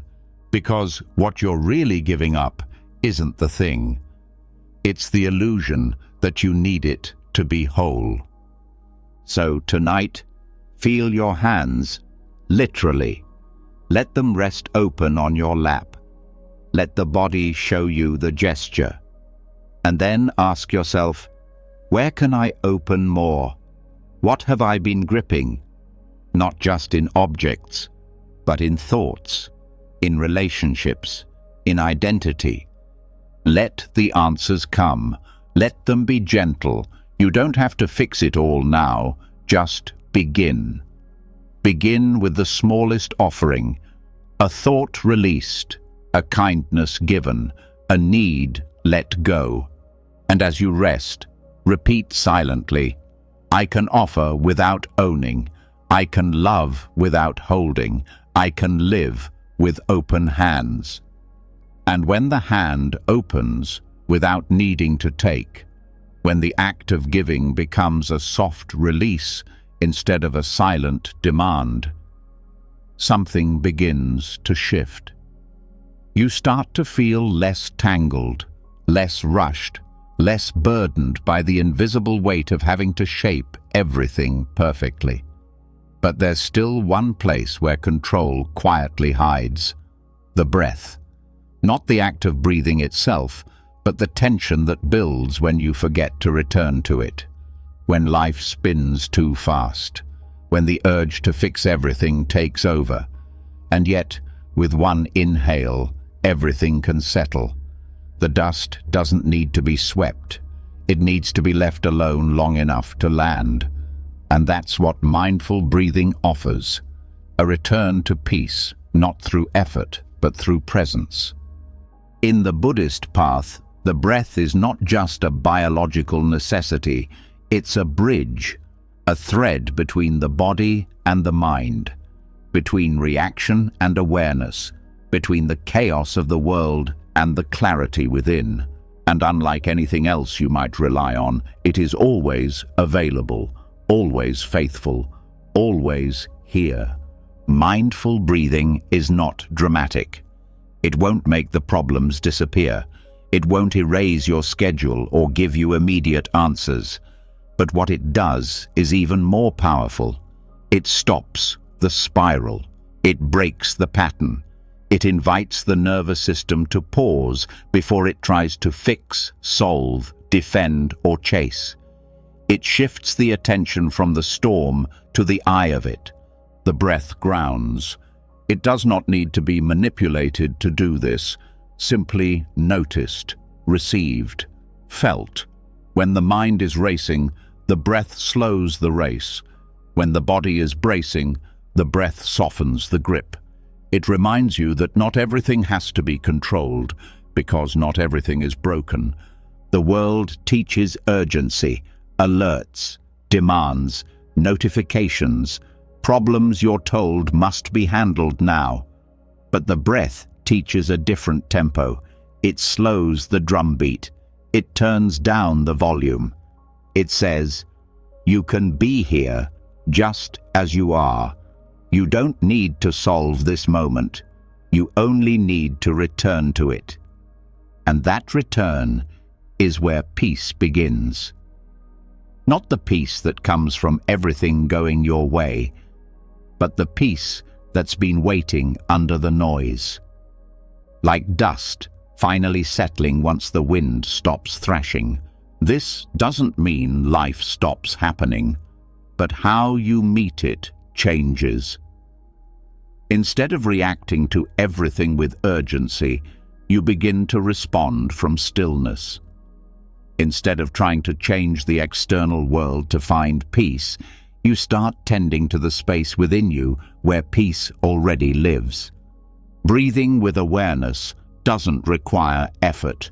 It requires willingness. A willingness to stop for a few seconds and turn inward. To notice the inhale as it rises. To follow the exhale as it leaves. To be with that movement without needing to fix or change it. And in that pause, the internal storm begins to fade. Many traditions talk about finding peace, but the Buddha pointed directly to the breath as a path to it. Not as a symbolic idea, but as a real, physical, embodied tool. The Anapanasati Sutta, one of the foundational teachings, is entirely centered on mindfulness of breathing, not because breath is special, but because it is honest, present, unfiltered. The breath doesn't lie. It reflects the truth of how you are. Shallow when afraid, tight when angry, held when anxious. But even then, it doesn't abandon you. It waits for your attention, and the moment you give it your awareness, it begins to shift. Not because you forced it, but because presence itself has healing power. When you meet the breath with compassion, it responds. When you meet it with judgment, it resists. But if you let it be what it is, just air moving in and out, it becomes a friend, a quiet companion reminding you that control isn't necessary, that urgency is optional, that peace begins not with achievement, but with stillness, and that stillness allows everything else to reorganize. Thoughts stop stacking, emotions loosen, reactions pause. The space between stimulus and response expands, and in that space, wisdom begins to move, the kind that doesn't come from thinking harder, but from thinking less. Breath invites you to leave the fight, the inner battle to perfect yourself, to constantly be on guard, to always be solving. It says, what if nothing needs to be fixed right now? And even if the problems are real, even if life is loud, the breath gives you shelter, not from the world, but from the false belief that you are its prisoner. This is not escape. It's reorientation, a chance to step back into yourself before stepping out again. And the more often you return, the more natural it becomes. Breath becomes baseline, home, anchor. When others are loud, when the mind is spinning, when pain rises, the breath is the first and last place to come back to. Because before you can hold anyone else, before you can respond with wisdom, before you can offer peace, you must first breathe into your own. Even the moments of deep struggle can soften when you allow yourself to feel the breath fully. It becomes a rhythm to follow when everything else is uncertain. It becomes a doorway into the now, and in the now, solutions often appear that can't be found in the storm of reaction. And even when no solution comes, even when the confusion remains, breath gives you enough space to hold it, to sit with it without drowning. That alone is healing. That alone is enough. This is why in Buddhist meditation there is no rush to stop thinking. The breath is not used to block thought, but to meet it differently, to sit beside it instead of inside it, to stop believing every urgent message it sends. And eventually, thought quiets, not by force, but by being seen. The dust settles because you're no longer kicking it up. The mind softens because it's no longer being chased. The heart opens because it's no longer bracing for the next blow. And breath continues, gently, patiently, rhythmically, showing you that life is still here, even in the uncertainty. That there is something underneath the worry. That the moment you return to what's real, the need to fix everything starts to dissolve. This doesn't mean you stop caring.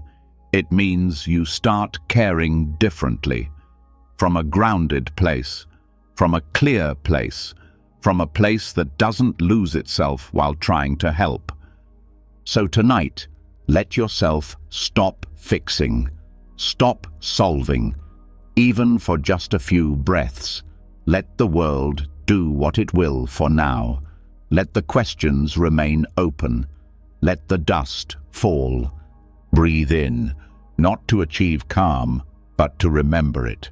Breathe out, not to control the moment, but to surrender to it. And as your body begins to relax, feel the return, not to who you were before the stress, but to who you are beneath it. You are not the whirlwind. You are the space it moves through. You are not the noise. You are the one who listens. And the breath is your reminder. Every time, let it guide you. Let it clear the air. And once the breath is returned to, once the body softens and the dust begins to settle, there is something else that becomes visible. Not through effort, not through force, but through the stillness that remains. It becomes clear that peace doesn't arrive by solving every problem or by silencing every fear. It comes from not needing to resist the dark, from no longer trying to push it away. It comes from realizing that presence itself is a light. A single candle does not shout at the darkness. It doesn't fight. It simply burns. And that is enough.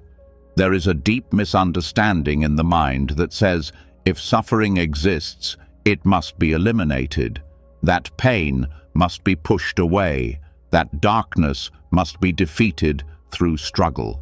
But the Buddhist path points to a quieter, more radical truth. The darkness doesn't need to be destroyed. It needs to be lit. And that light does not come from rage or control or perfection. It comes from attention, from being fully here, from not turning away. Suffering, in its many forms, tends to grow in shadows. It feeds off avoidance, off the tension of inner war. But the moment awareness enters, it begins to lose shape. It's not that the pain vanishes, but the grip it holds begins to loosen. The wound, no longer hidden, begins to breathe. You've already seen that control can't make everything better. You've seen that letting go brings clarity, that silence holds wisdom, and that breath brings peace. Now the next step is even softer, the realization that presence is powerful on its own. You don't need to fix everything. You don't need to fight every emotion. You only need to remain present with it. Just like a candle doesn't argue with the dark. It just shines. This way of being doesn't mean apathy. It doesn't mean that you sit back and watch the world burn. It means that your action comes from light, not fear. That your choices arise from clarity, not panic. You're not driven by the need to push darkness out. You're guided by the light that naturally arises when you stay centered. Presence has a quality that is hard to describe but easy to feel.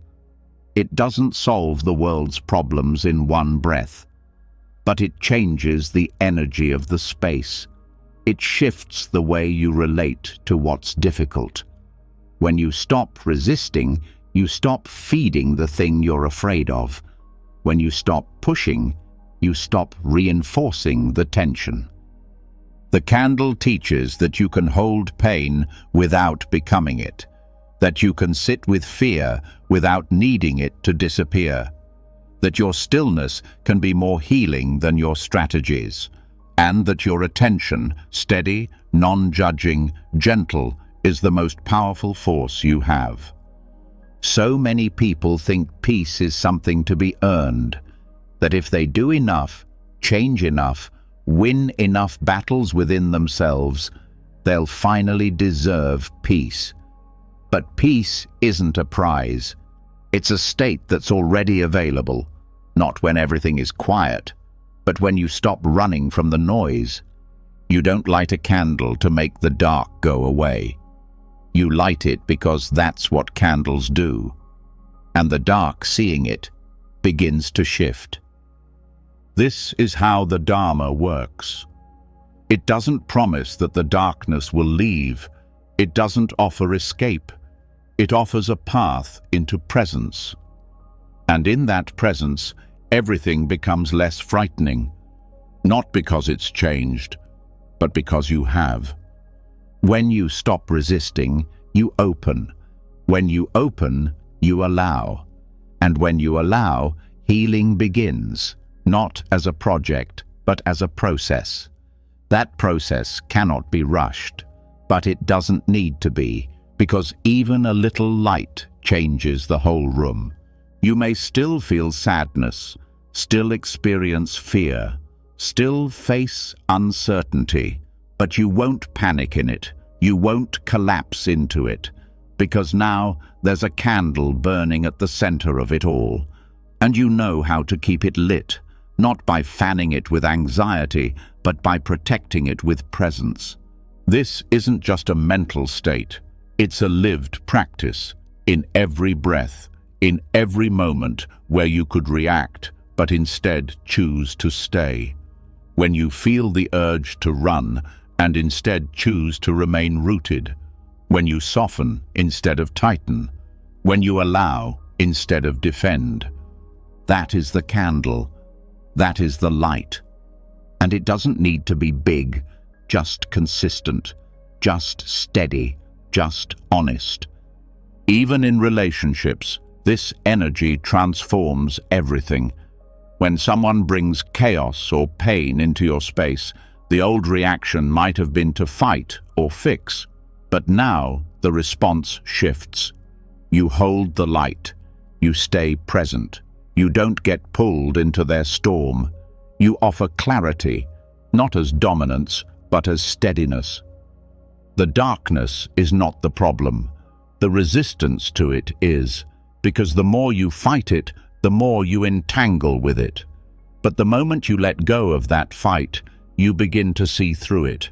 You see that it's not solid. That much of the fear was built from habit, not truth.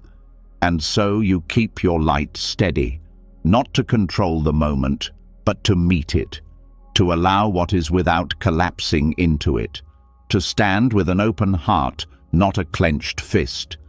You might feel small at first, fragile, like a flickering flame in a vast night. But over time, you'll begin to notice something surprising. The more consistent your presence, the more the world around you begins to soften too, not because you changed it, but because you stopped resisting it.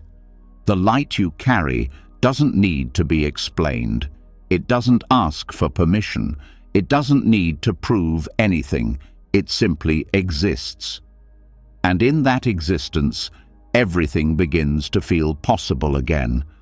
So tonight, you don't need to chase anything. You don't need to fix anything.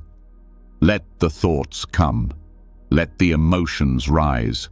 Let the body feel what it feels. And through all of it, stay. Don't flee. Don't argue. Just breathe. Just witness. Just be. That's the candle. And from this place, your life begins to transform, not because the darkness has ended, but because your light no longer depends on its absence. And when the light doesn't need to chase the dark, when the candle simply burns and the resistance melts, what remains is not silence, but clarity. A clarity that begins to reveal just how much of what we called struggle was never truly real.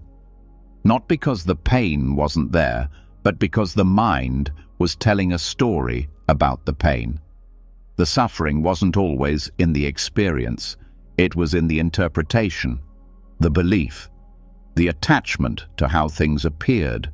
And this is where perception becomes the final gate, because the eye that blinked and missed the burden didn't make the weight disappear. It simply stopped mistaking it for something it had to carry. There's an old saying in Buddhist practice, with our thoughts, we make the world. It doesn't mean the world is imaginary. It means our experience of it is shaped by how we see it, not by the raw data, but by the frame, by the lens we wear without realizing. And much of what we call control is not in our hands, it's in our perception.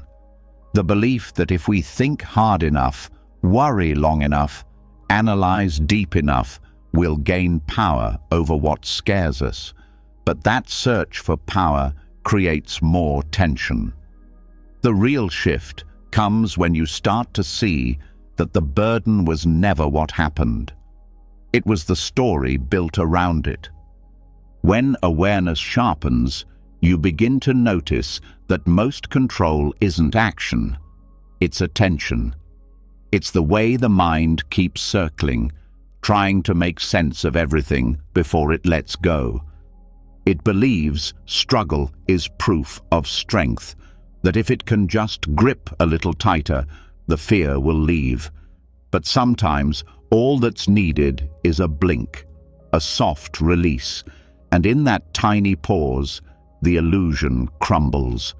Not because you figured it out, but because you stopped staring at it through the lens of resistance. The mind often creates tension by assuming its version of reality is the truth. But perception is not truth. It's a translation. And translations can distort. They can miss the nuance. They can turn a breeze into a threat. But when awareness opens wider, you start to see that the struggle was never in the wind. It was in how you braced for it. This is where mindfulness does its deepest work, not in calming the moment, but in recalibrating how you see the moment. When you stop automatically labeling what's happening as good or bad, success or failure, threat or comfort, the moment becomes spacious. And in that space, the pressure drops. A shift in perception can feel like a miracle. But it's not magic. It's the mind remembering how to see without projection. Like noticing that a shadow isn't a monster, just the shape of something misunderstood, or realizing the weight on your shoulders was never yours to carry. You just believed it was. This awareness allows you to question the stories, not by replacing them with new ones, but by stepping back enough to see that they're not fixed. You thought the meeting went badly, but what if it didn't? You thought the silence meant rejection, but what if it was peace? You thought the delay meant failure, but what if it was realignment? The mind rarely tells neutral stories. It fills in gaps with assumptions, and those assumptions become beliefs, and beliefs become burdens. But once you begin to see that what you feel isn't always caused by the moment itself, but by the meaning you gave it, you begin to unlock the freedom that was hiding in plain sight. Buddhism doesn't ask you to erase perception. It asks you to examine it, to get curious about the lens, to see the gap between what's happening and what you believe it means. That gap is everything. It's where freedom lives. Because if perception can change, then your relationship with life can too. This doesn't mean you stop feeling. It means you stop assuming that every emotion confirms a truth. The emotion is real. The pain may be real, but the meaning doesn't have to be fixed. You can feel hurt and still question the story that says you're not enough. You can feel fear and still recognize that the danger might be imagined. You can feel anger and still pause before deciding someone is against you. A blink is a small thing, but in practice, it's powerful. It's the moment you stop staring so hard at the thing that scares you. It's the breath between reaction and reflection.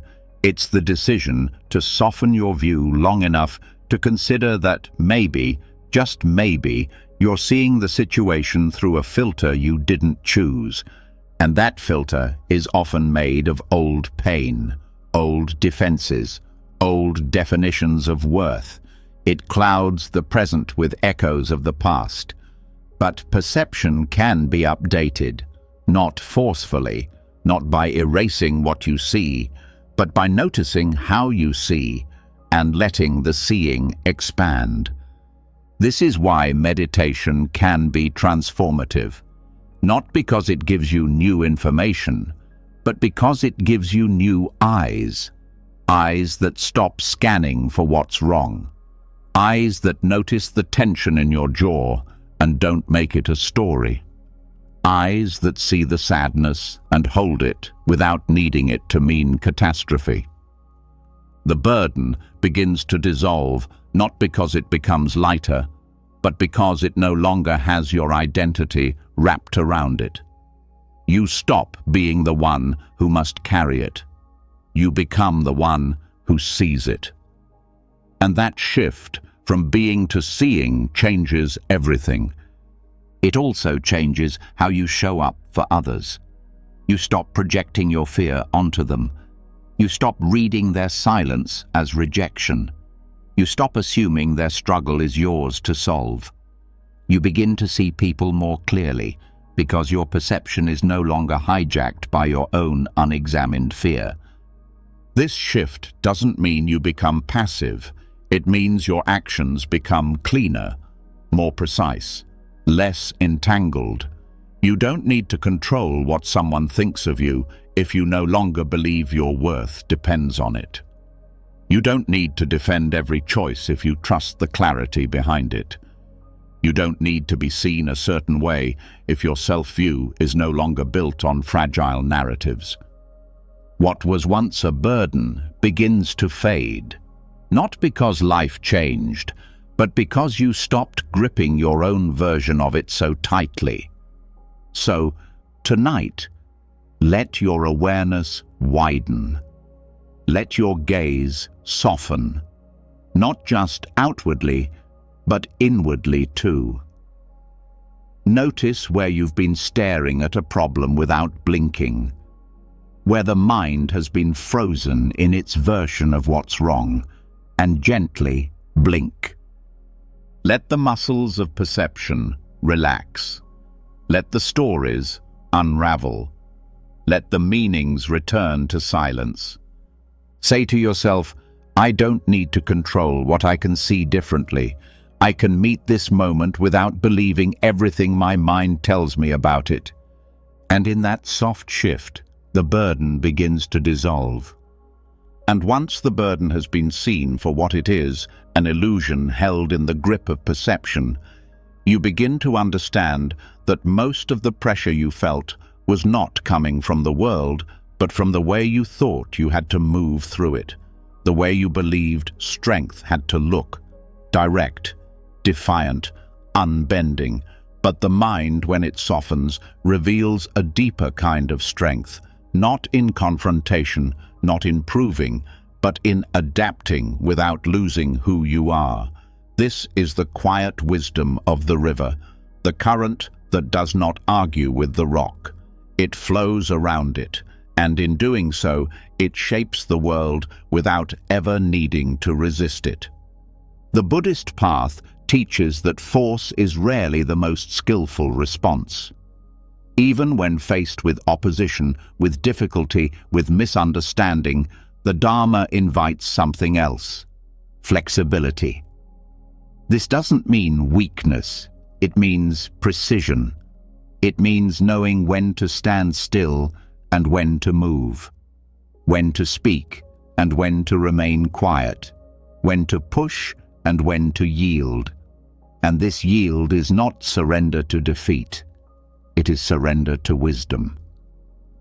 The river doesn't lose power by curving around the obstacle. It finds a way. It doesn't stop. It doesn't resist. It doesn't argue. It adapts. And in that adaptation, it remains true to its nature. It continues flowing, steady, clear, uninterrupted by the need to fight for space. That is the strength of yielding. Many people grow up believing that to be strong means to confront, to demand, to stand firm in all situations. But Buddhism points to a subtler power, the power that comes from not needing to win, from not seeing life as a battlefield, from choosing movement over resistance. And in that choice, suffering begins to unravel. The rock in your life could be anything: a person who refuses to understand you, a situation that feels unfair, a pattern that keeps returning. The reactive mind wants to smash against it, to force it to move. But the wiser path, the one that creates less pain, is to ask, how can I flow here? How can I respond without needing to confront? Flow doesn't mean abandoning your values. It means expressing them with wisdom. You don't need to shout your truth if your presence already speaks it.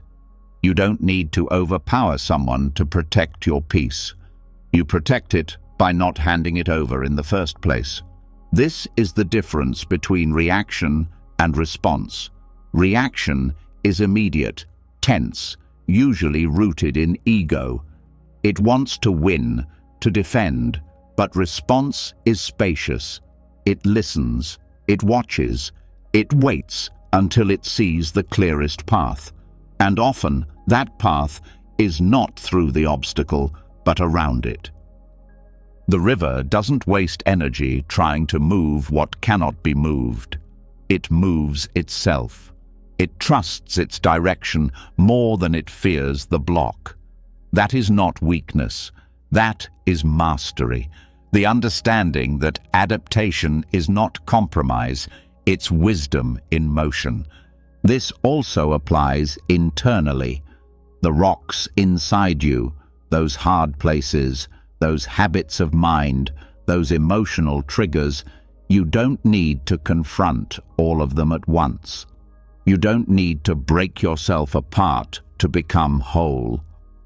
Sometimes the path forward is not digging deeper, but allowing yourself to move around what isn't ready to shift, to acknowledge the resistance without engaging it, to keep flowing in the direction of your peace.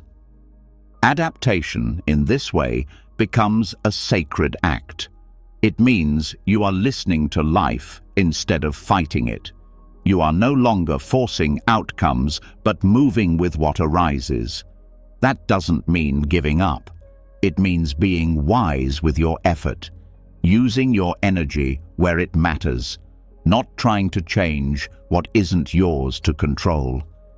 This is where so much of our suffering softens. When we stop trying to make people agree with us, when we stop trying to get closure from those who won't give it, when we stop forcing healing before it's time, we become like water, not because we have no direction, but because we've stopped wasting energy on things that do not move. And over time, that flow shapes everything. The hardest stone becomes smooth, not through force, but through time, through the consistency of contact, the quiet power of presence. That's what adaptation gives you, the ability to stay on your path without burning out, the ability to remain soft without becoming weak. This is the heart of skillful means. Not fixed rules, but flexible application. Responding to the moment as it is, not with what worked yesterday, not with what you wish were true, but with what is needed now.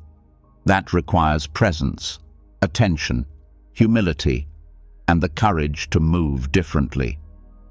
You begin to notice how often confrontation is unnecessary, how many arguments could dissolve if just one person chose to listen without defensiveness, how much energy is spent proving what no one is asking you to prove, and how liberating it is to let all that go. This also transforms how you hold your own pain. You stop trying to fix every emotion the moment it arrives. You stop trying to be perfectly calm all the time. You start flowing with the inner weather instead of battling it. Sadness arises. You feel it. You breathe. You let it move through. You don't set up camp in it, but you don't push it out either. You adapt. And the more you do this, the more confidence grows. Not the loud kind, not the kind that needs applause, but the kind that knows. I can handle this. I don't have to control everything to feel safe. I don't need everything to change for me to keep growing. I can move with life and let it shape me without breaking me. This is the power of non-confrontation. It gives you back your energy. It gives you back your peace. It teaches you to move without friction, to shift without losing center, to bend without losing spine. And this is not just personal, it's collective. Societies built on dominance and resistance burn out. But communities that learn how to adapt, how to listen, how to move with each other instead of against each other, those are the ones that endure. So tonight, think about what you've been pushing against, what you've been trying to change through pressure, through tension, through argument. Ask yourself, is there another way? Can I flow around this instead of smashing into it again? Can I protect my energy by moving with the truth instead of against it? Say to yourself, I don't need to fight to move forward. I don't need to control to stay strong. I can trust the flow of who I am. And then breathe into that. Let it soften what's still bracing inside you. Let the river keep moving. And after learning to move like the river, after flowing around the rock instead of colliding with it, there's something else that becomes clear. It isn't always the resistance in the world that wears you down. Sometimes it's the invisible need to be seen, to be heard, to be acknowledged for every thought, every truth, every effort. There's a quiet hunger inside that longs for others to understand, to validate, to echo back what you know within. But in Buddhist practice, one of the most powerful teachings comes in the gentlest form, the whisper that didn't demand to be heard. Not because it was unimportant, but because it no longer needed the world's agreement to remain at peace.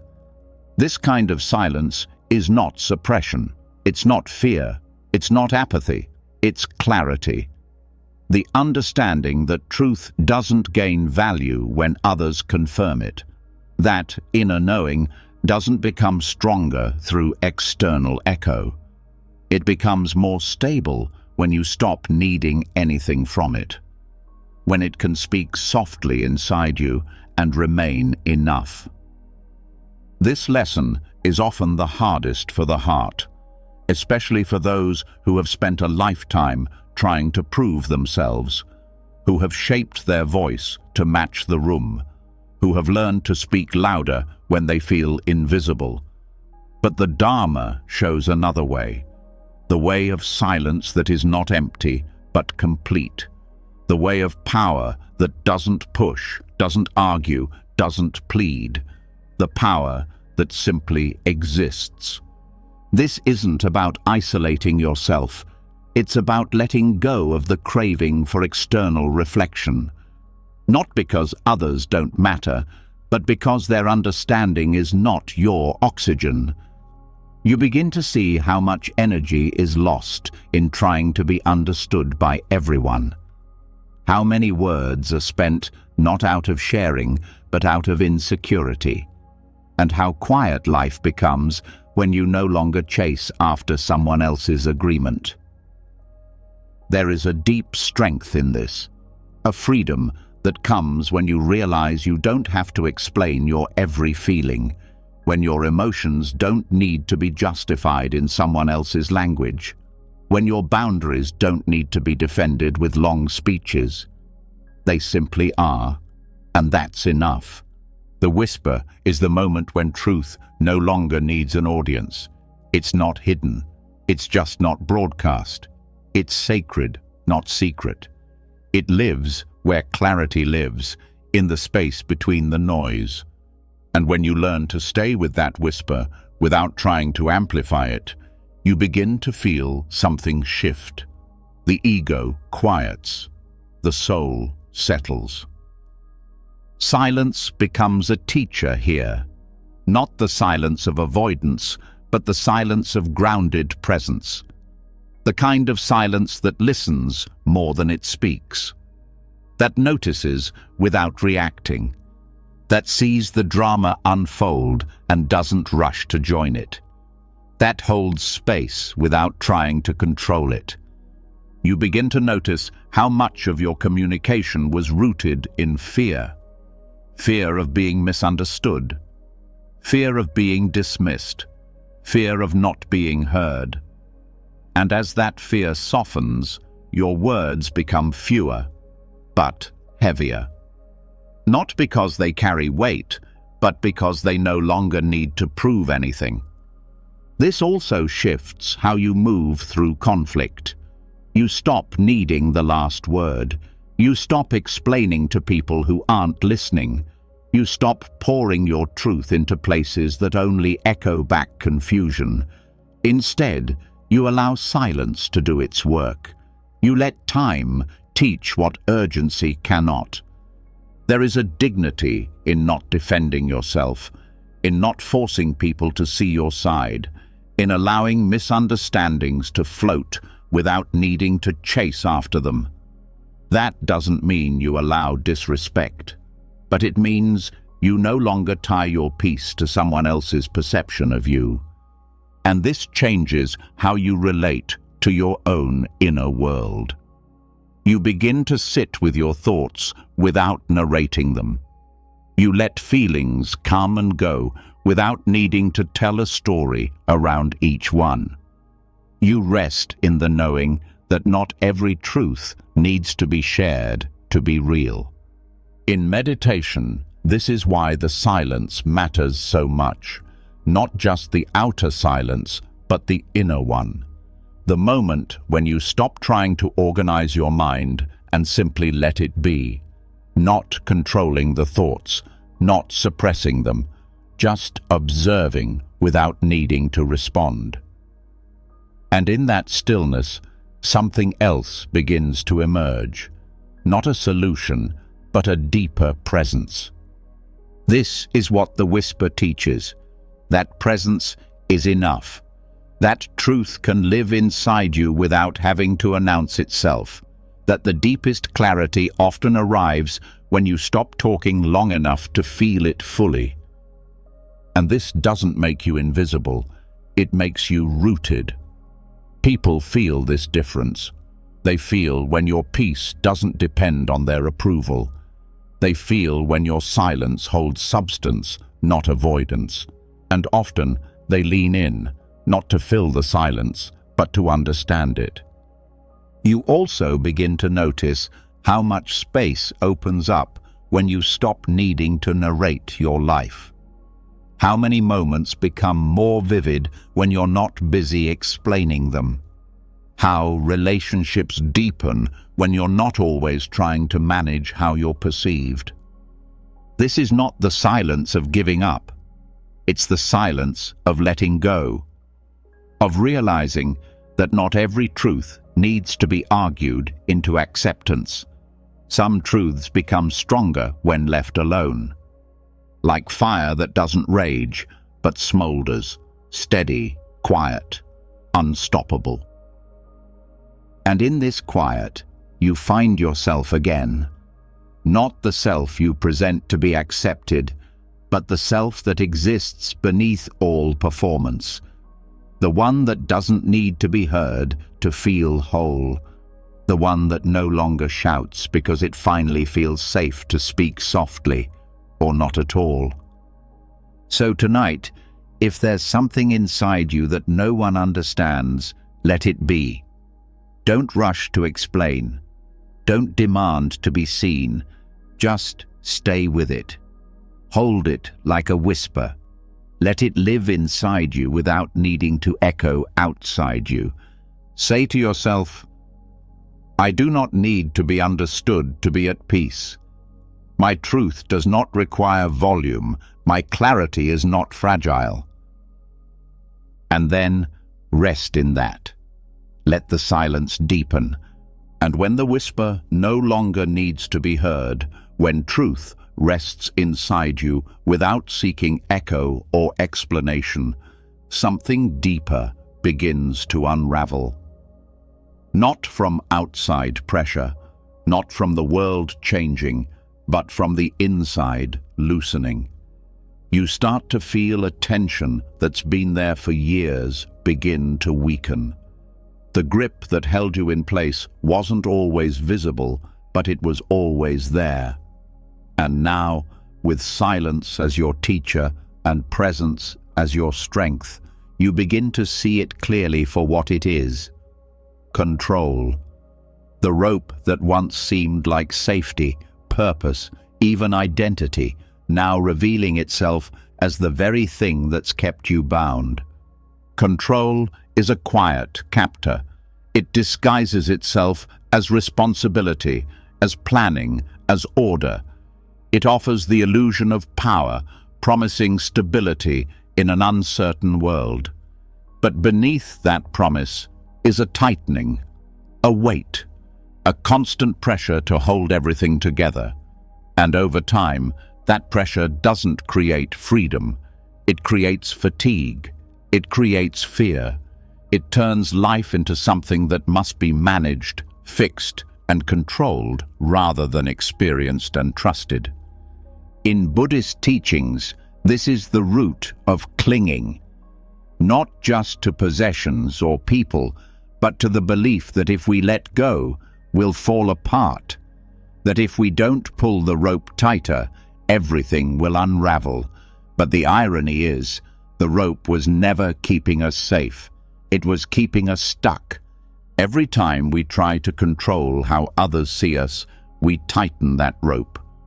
Every time we force a decision that isn't ready, speak a truth that isn't ripe, or cling to a plan that no longer fits, we're adding threads to the tension, not realizing that control, though it feels secure, is a kind of prison, not made of walls, but of habits, of old beliefs, of the fear that surrender means failure. But just like a rope wears over time, so too does our ability to keep pretending that control is working. We start to notice the fraying in our stress, in our impatience, in the sharp edges of our thoughts, in the way even joy starts to feel like something we're managing instead of feeling. That fraying isn't the beginning of chaos, it's the beginning of freedom. When a rope begins to unravel, it doesn't collapse all at once. It loosens, slowly, and so too must we. Control can't be cut abruptly without shocking the system. It must be unwoven, thread by thread. Awareness is the tool that does this. Each moment of noticing, I don't need to force this. I can let this go. I don't have to hold this together, is a thread released. The mind will resist at first, because control gave it identity. It was the one who kept things moving, who stayed responsible, who knew the next step. But the Dharma teaches a different kind of knowing, a knowing that does not control but trusts, that listens instead of plans, that watches instead of grasps. Control is reactive. Freedom is responsive. Control is rigid. Freedom is fluid. And as the rope unravels, what remains is not nothing. It's space. It's room to breathe. It's the part of you that was always waiting to move without chains. This applies even to the self. We don't just try to control the world, we try to control who we are. We hold ourselves to identities that no longer fit. We keep repeating stories that keep us small. We cling to the rope of "I'm this kind of person," not because it's true, but because it's familiar. But identity, like anything else, is meant to evolve. It is not fixed. It is not a contract. It is a river. And control is the dam that blocks it. When you begin to unravel the threads of identity, letting go of needing to be right, to be good, to be strong, to be perfect, you don't disappear. You return. You return to the part of you that existed before the rope, before the roles, before the pressure. This unraveling also teaches compassion, because when you no longer grip your own story so tightly, you stop demanding others grip theirs. You allow people to change, to grow, to fall apart and come back differently. You stop needing them to fit your expectations because you're no longer trying to fit your own. And the world becomes softer. Not because it changes, but because you've stopped trying to hold it still. You begin to see beauty in its movement, in its uncertainty, in the way it refuses to be tamed. That refusal used to scare you. Now it feels like truth. You learn to meet life with open hands, to let the rope fall from your fingers. Not because you've given up, but because you've woken up. To the truth that control was never peace. It was never safety. It was the armor that kept love out, kept joy small, kept you distant from the softness of the moment. As you unweave the rope, you rediscover choice. Not the illusion of control, but real, grounded choice. The ability to move with intention instead of reaction, to respond to the moment instead of rewriting it, to act from presence, not from habit. And that's when liberation begins to feel less like a concept and more like a body sensation, less like a goal and more like a return. Your shoulders drop, your breath deepens, your mind stops racing ahead. You're not waiting for peace anymore, you're living it. You're no longer tangled in the fight to be enough. You already are. You're no longer clutching your life into shape. You're shaping it gently, with care, not control. You begin to trust that what falls apart was never yours to hold, and what stays, stays freely. This kind of freedom doesn't make you reckless, it makes you respectful. You treat life as something to be touched, not gripped. You meet others with openness, not strategy. You lead yourself with curiosity, not fear. You begin to feel like the truest version of yourself, the one who doesn't need to hold everything together in order to be whole. So tonight, feel for the rope. Where is it still tight? What are you still gripping? What are you trying to hold up that may not need to be held anymore?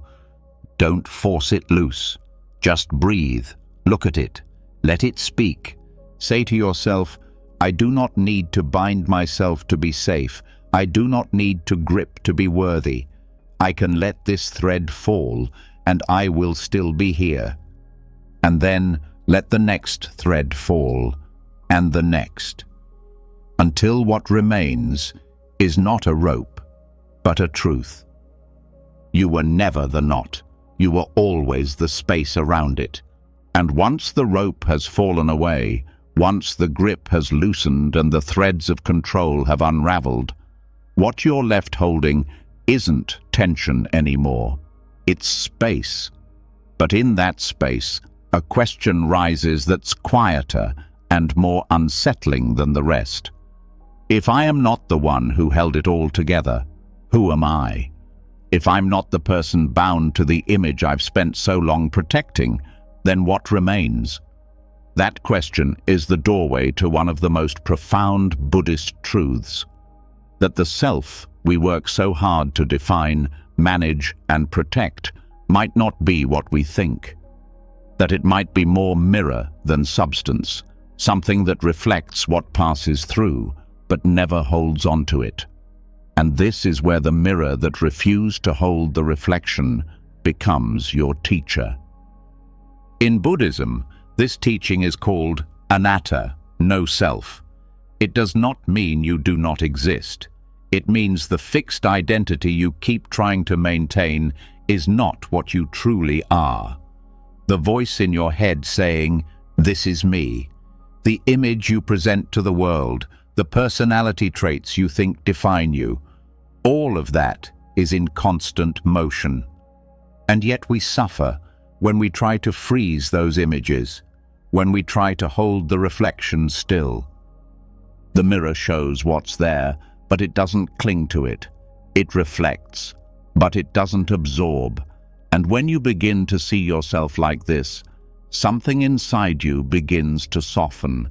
The constant need to control how you're seen, how you appear, how consistent your identity looks to the world, it all starts to fall away. Not because you've lost who you are, but because you've stopped needing to prove it. This detachment from identity is not disconnection. It's freedom. It allows you to meet each moment as something new, not as someone defined by the past, not as a person boxed in by their own labels, but as awareness itself, open and shifting with the world, no longer chained to a reflection that was never meant to be permanent. Think of how often you defend yourself, not from danger, but from someone misunderstanding who you are. Think of the energy spent maintaining the version of yourself you've created in your mind. You say, "I'm this kind of person," and then build your decisions around that image. But what happens when that image no longer fits? When life asks you to become something else, to change, to evolve? The suffering comes from trying to protect the reflection when the mirror is asking you to let it go. This happens in subtle ways. You feel anger and you say, "But I'm not an angry person." You feel doubt and you say, "But I'm supposed to be confident." And so the inner conflict begins, not between right and wrong, but between who you think you should be and who you are in that moment. But the mirror has no such argument. It simply shows what is, and then it lets it pass. To live like the mirror is to allow the self to breathe, to let it be dynamic, to stop gripping your traits like proof of stability, to see that what you call you is just a series of impressions, memories, preferences, habits, none of which stay the same. And yet, awareness itself does not vanish. The mirror remains, even as every image fades. This teaching unravels the root of so much control. Because the deepest control is not over others, it's over the self. The need to appear consistent, the fear of being exposed, the desperation to fix any moment that doesn't align with the identity you've worked so hard to maintain. But what if the real you is not that fixed image, but the space that watches it change.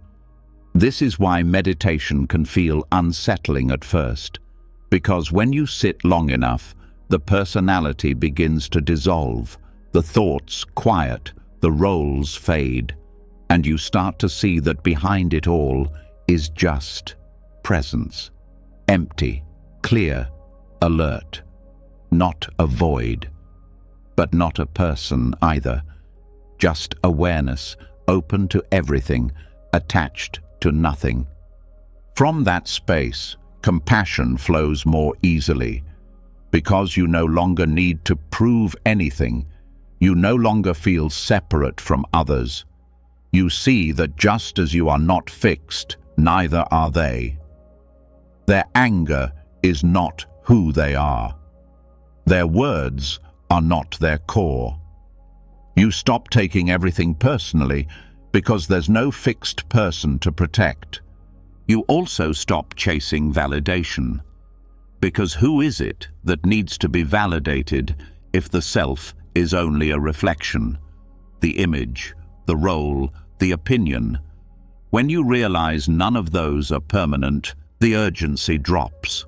You stop trying to be impressive. You stop trying to defend your worth. You simply exist, moment to moment, allowing the mirror to reflect and release.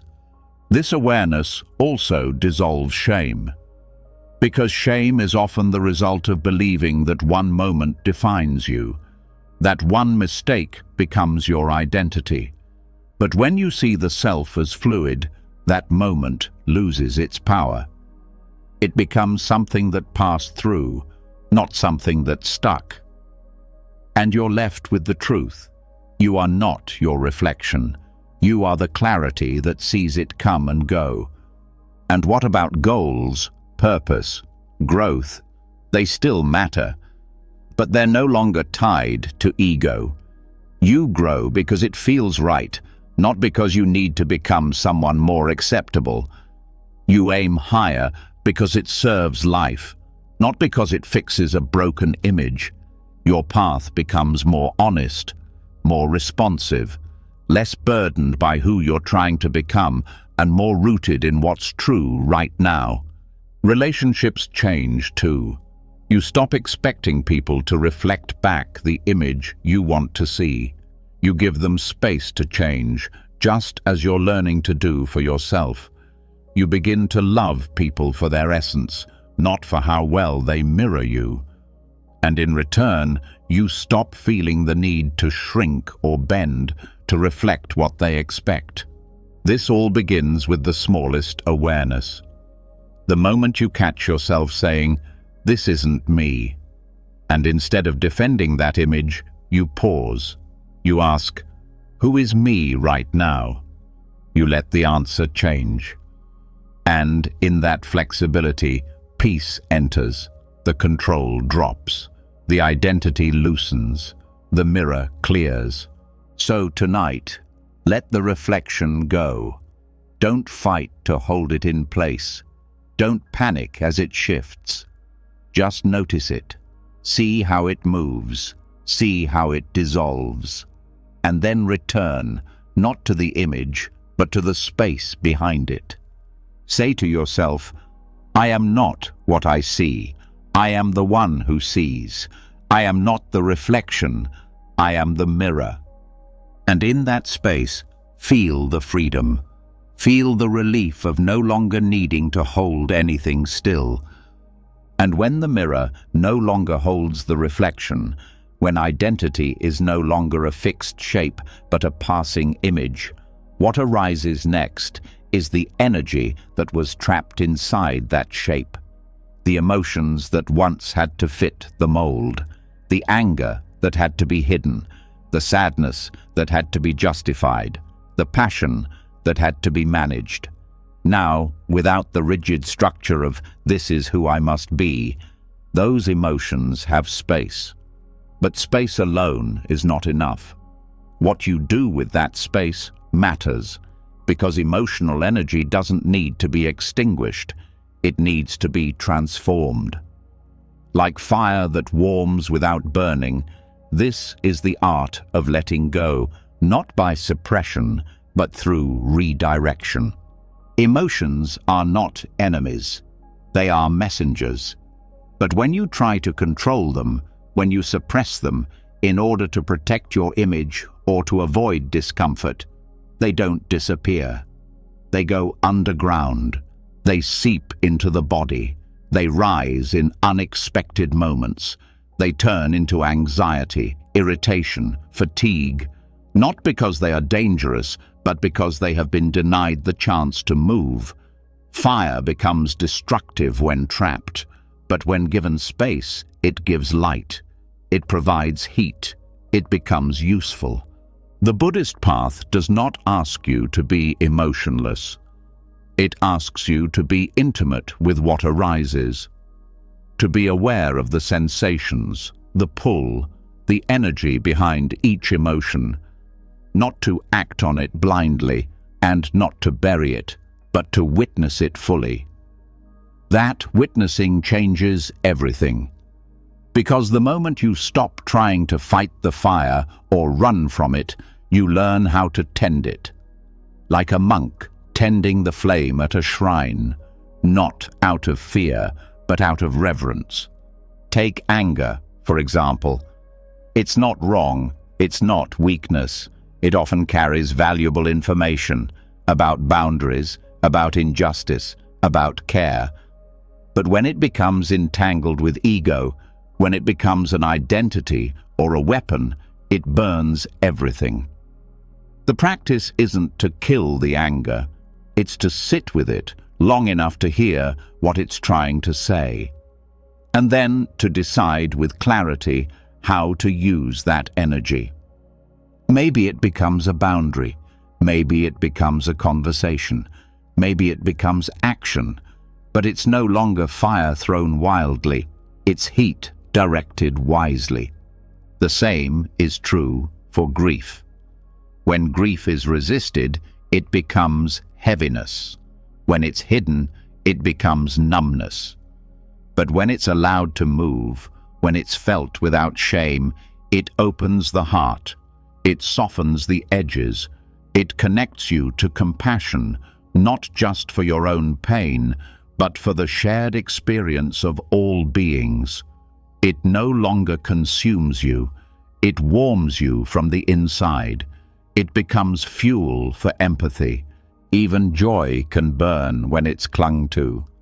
When you try to hold on to it, to make it last longer than it's meant to, it turns into anxiety. The fear of losing it becomes stronger than the joy itself. But when you let joy flow, when you meet it fully without gripping, it becomes a gentle flame, one that dances lightly in your presence without needing to be owned. This is the heart of redirection. You're not suppressing the fire, you're turning it into something else, not by effort, but by awareness. Awareness is the container. It holds the emotion without letting it take over. It sees the rise of the flame and knows how to keep it from spreading out of control. And over time, you begin to feel safer inside yourself, not because you've eliminated difficult emotions, but because you've learned how to carry them with wisdom. This changes how you move through the world.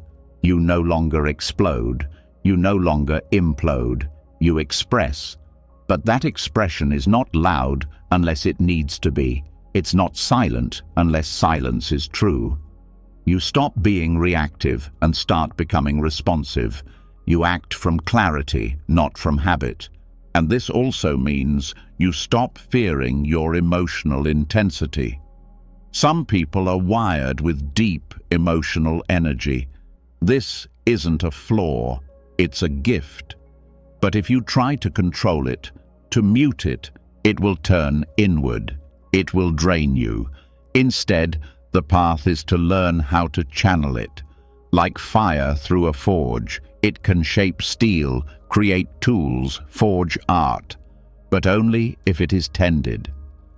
Meditation helps with this, not because it eliminates emotion, but because it trains the mind to watch it, to stay with it, to feel the heat rising and not panic, to say, "This too is part of the path," and to breathe with it until the mind becomes still enough to understand its direction.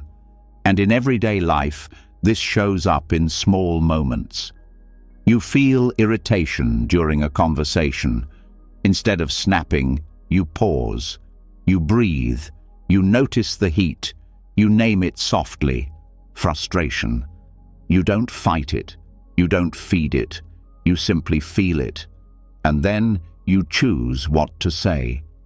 The fire stays contained, but its warmth shapes your response. Maybe that warmth is honesty. Maybe it's patience, but it's no longer reactive. It's deliberate. It's clean.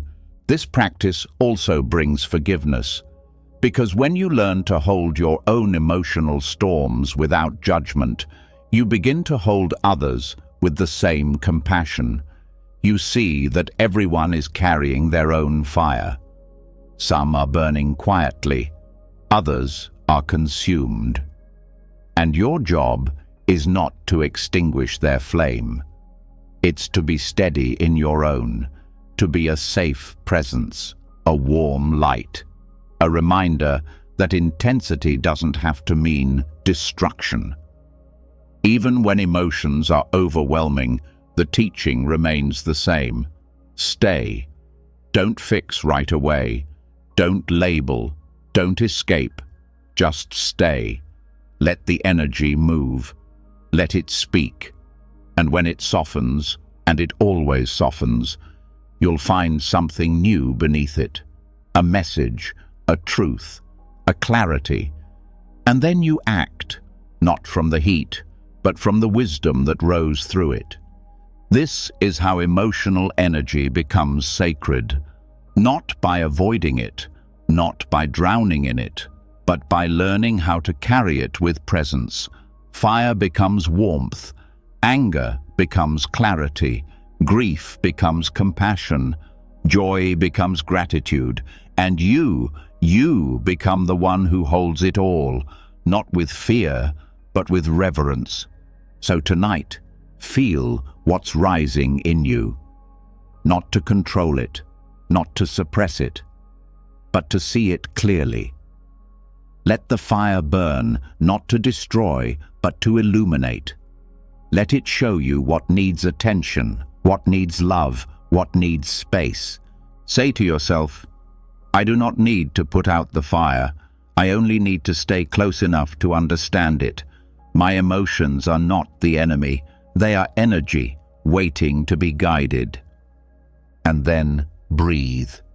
Let the flame soften. Let the warmth return. And once the fire has warmed without burning, once emotional energy is no longer something to suppress, but something to understand, you begin to see the walls you built around yourself for what they truly are.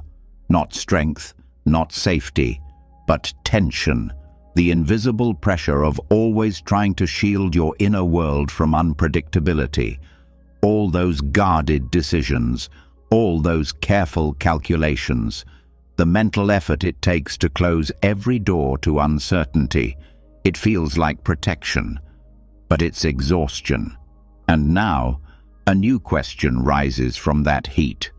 What if you stopped trying to close the gate? What if you let it stand open, not as an invitation to harm, but as a sign of trust? The illusion that control creates safety is one of the most persistent patterns in the mind. It teaches you to lock things down, to manage every outcome, to plan for every threat. But this approach treats life as a threat in itself.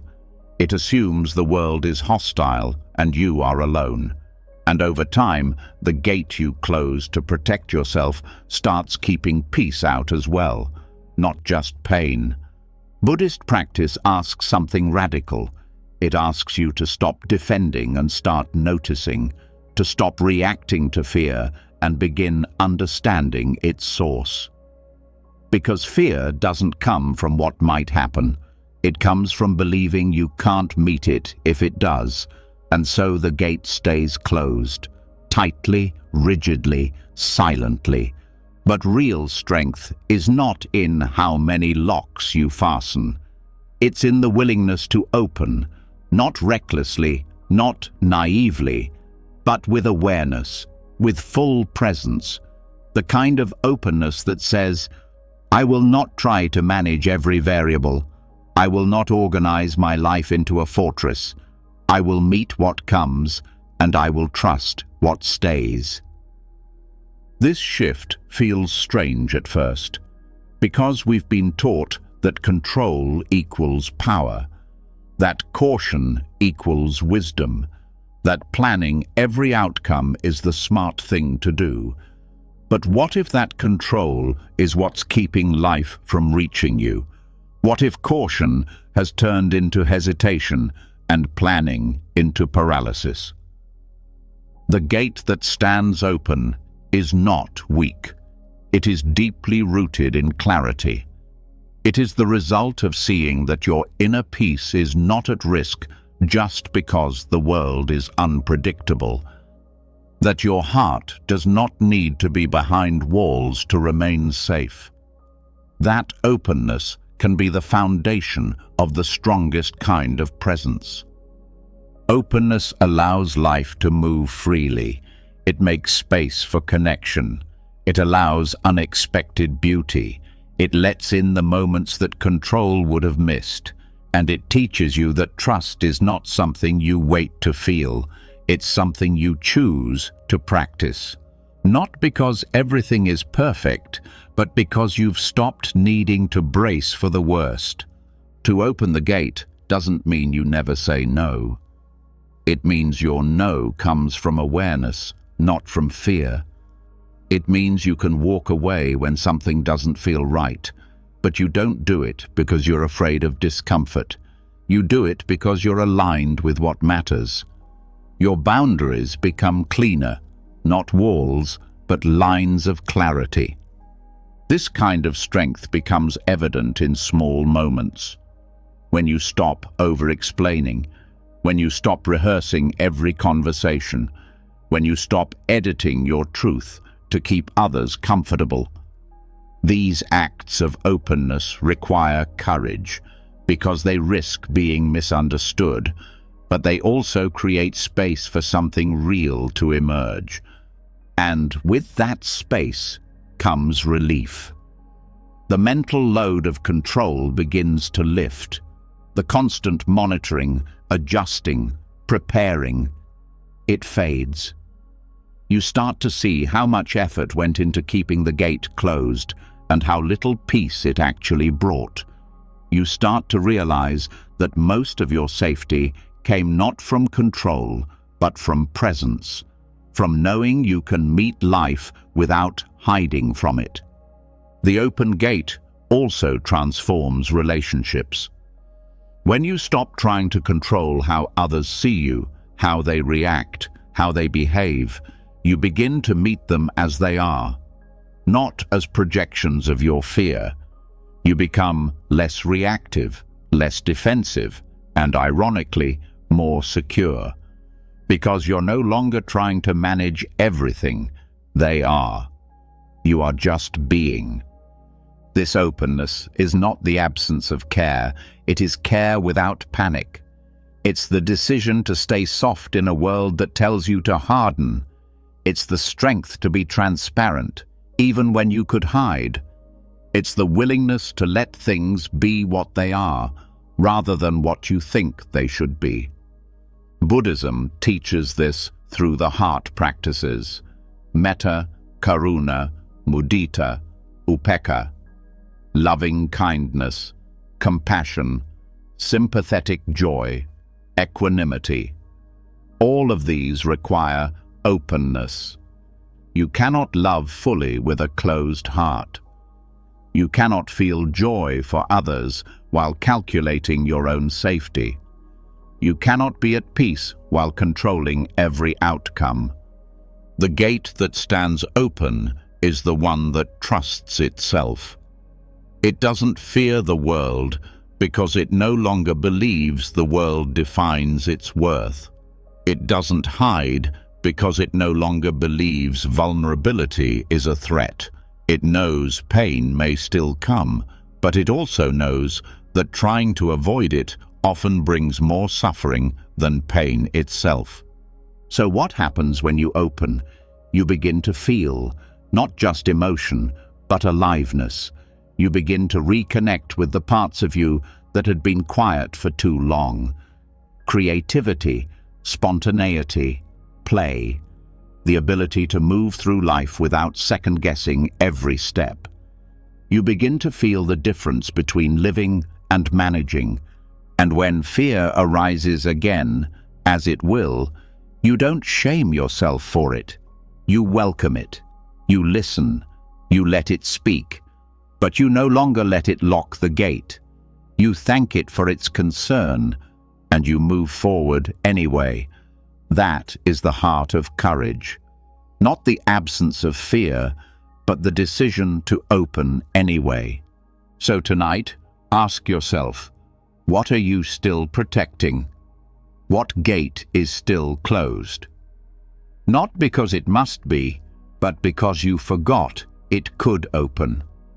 Don't force it. Just feel it. Let it be seen. Say to yourself, I am not safer behind the gate. I am stronger when I open. I trust what comes. I release what leaves. I remain whole. And with that, let the gate stand open. And once the gate stands open, once the walls are lowered, not out of recklessness, but from trust, what becomes visible is what flows through. Not everything that enters will remain. Not everything that remains will return. Some moments come only to pass.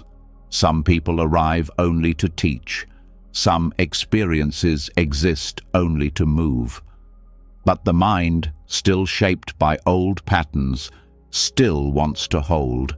It wants to grasp every joy, every connection, every version of life, and say, stay. And this is where the next teaching begins. Not in fighting for permanence, but in surrendering to impermanence. Not in clinging, but in trusting the departure. Like sand that slips willingly through the fingers, not lost, not wasted, but returned.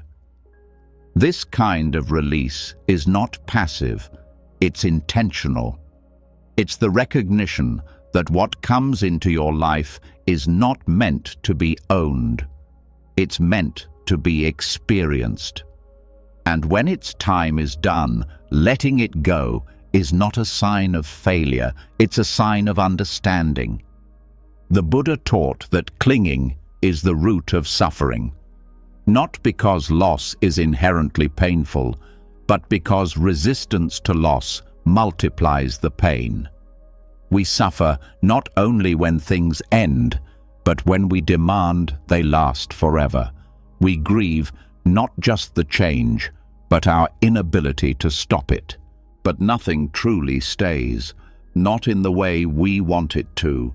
The breath leaves, the seasons shift, the people we love grow, change, leave, or die. Our own identity morphs over time, shedding and reforming. And the more tightly we grip what is trying to pass through us, the more tension we carry. Trying to hold sand only makes it slip faster. This doesn't mean we stop loving. It means we stop confusing love with possession. True love allows things to move. It doesn't hold by force. It doesn't anchor with fear. It opens the hand and says, "Thank you for being here," even as the goodbye begins to form. This kind of release doesn't happen all at once. It unfolds. First, you notice the grip. Then you soften it. Then you breathe through the emptiness. And slowly, you begin to see that the space left behind isn't loss. It's clarity. The sand didn't vanish. It returned to the earth. What was never yours to hold is finally free, and so are you. Trusting what leaves means seeing movement as part of the design. It means honoring the impermanence instead of resisting it. Every sunset is a letting go. Every exhale is a release. Every goodbye, a reminder that we are not here to collect and keep, but to touch and release. And this applies not just to relationships or possessions, but to emotions, thoughts, seasons of life. You may have carried a version of yourself that no longer fits, an ambition that once drove you but now feels hollow, a belief that once protected you but now restricts. These too must be allowed to slip away. To release without mourning doesn't mean you feel nothing. It means you allow the grief to pass through without making it permanent. You let the tears fall, but you don't turn them into chains. You sit with the ache, but you don't wear it like a name. You allow the moment to complete itself without clinging to the feeling it left behind. This is where peace lives, not in the absence of change, but in the presence of trust. Trust that life knows what it's doing, that what leaves makes space for what is next, that every exit is also an entrance to something unseen. This doesn't make the process easy. Some goodbyes are soft, others break you. But even the heartbreak carries a teaching, that your heart can break and still remain whole. That loss is not the end of love. It's part of how love teaches depth. Over time, you begin to see that the less you try to hold on to, the more free you feel, the lighter you become, not empty, clear, not detached, deeply present. And in that presence, you start to notice beauty you missed while holding on, the way the wind touches your skin, the way silence wraps around you when the noise is gone, the way letting go makes room for breath. This lesson transforms how you relate to life. You stop rushing to secure outcomes. You stop trying to freeze time. You begin to participate instead of possess. You touch moments fully without needing them to last. You give your love completely without needing it to stay. And the irony is, the more you live this way, the more connected you feel. Not because you've captured anything, but because you're no longer afraid to lose it. You experience the fullness of now, not through grip, but through presence. So many people live in mourning, not just for what's gone, but for what they fear will leave. Anticipating loss, bracing for it, living half present in a moment they're already trying to hold on to. But that grip is the source of so much sorrow. It blinds you to the joy that's still here. It turns love into anxiety. It turns peace into a project. But when you allow the sand to slip, you meet what's real. You feel what's still with you. You honor what has passed. And you welcome what comes next, not as a replacement, but as a continuation. Tonight, notice what you're still holding, not with judgment, with kindness. What are you afraid to lose? What are you still gripping, even gently? Say to yourself, if it's meant to go, I won't make it stay. If it's meant to stay, I won't push it away. I will love fully, and I will release freely. Then open your hand. Let the sand fall. And once the sand slips through without resistance, once what leaves is not mourned but honored, the space it leaves behind becomes something rare, something unfamiliar to a mind used to movement, explanation, defense. That space, when no longer filled with grasping, begins to speak, but not with words, not with more effort. It speaks through what remains when everything else quiets. This is where the real shift begins, not with a reaction, not with a plan, but with the silence that finally answers the noise. Stillness in Buddhist practice is not passive. It is not the absence of sound, thought, or emotion. It is the deliberate resting of the mind's impulse to react. It is the place beyond inner argument, beyond the tug-of-war with life, where the storm of mental commentary slows, not because you forced it, but because you stepped out of its way. Stillness doesn't stop life. It stops the illusion that you must constantly respond to it. The noise, for many, becomes the default, the commentary, the worry, the mental rehearsals, the imagined futures and replayed pasts.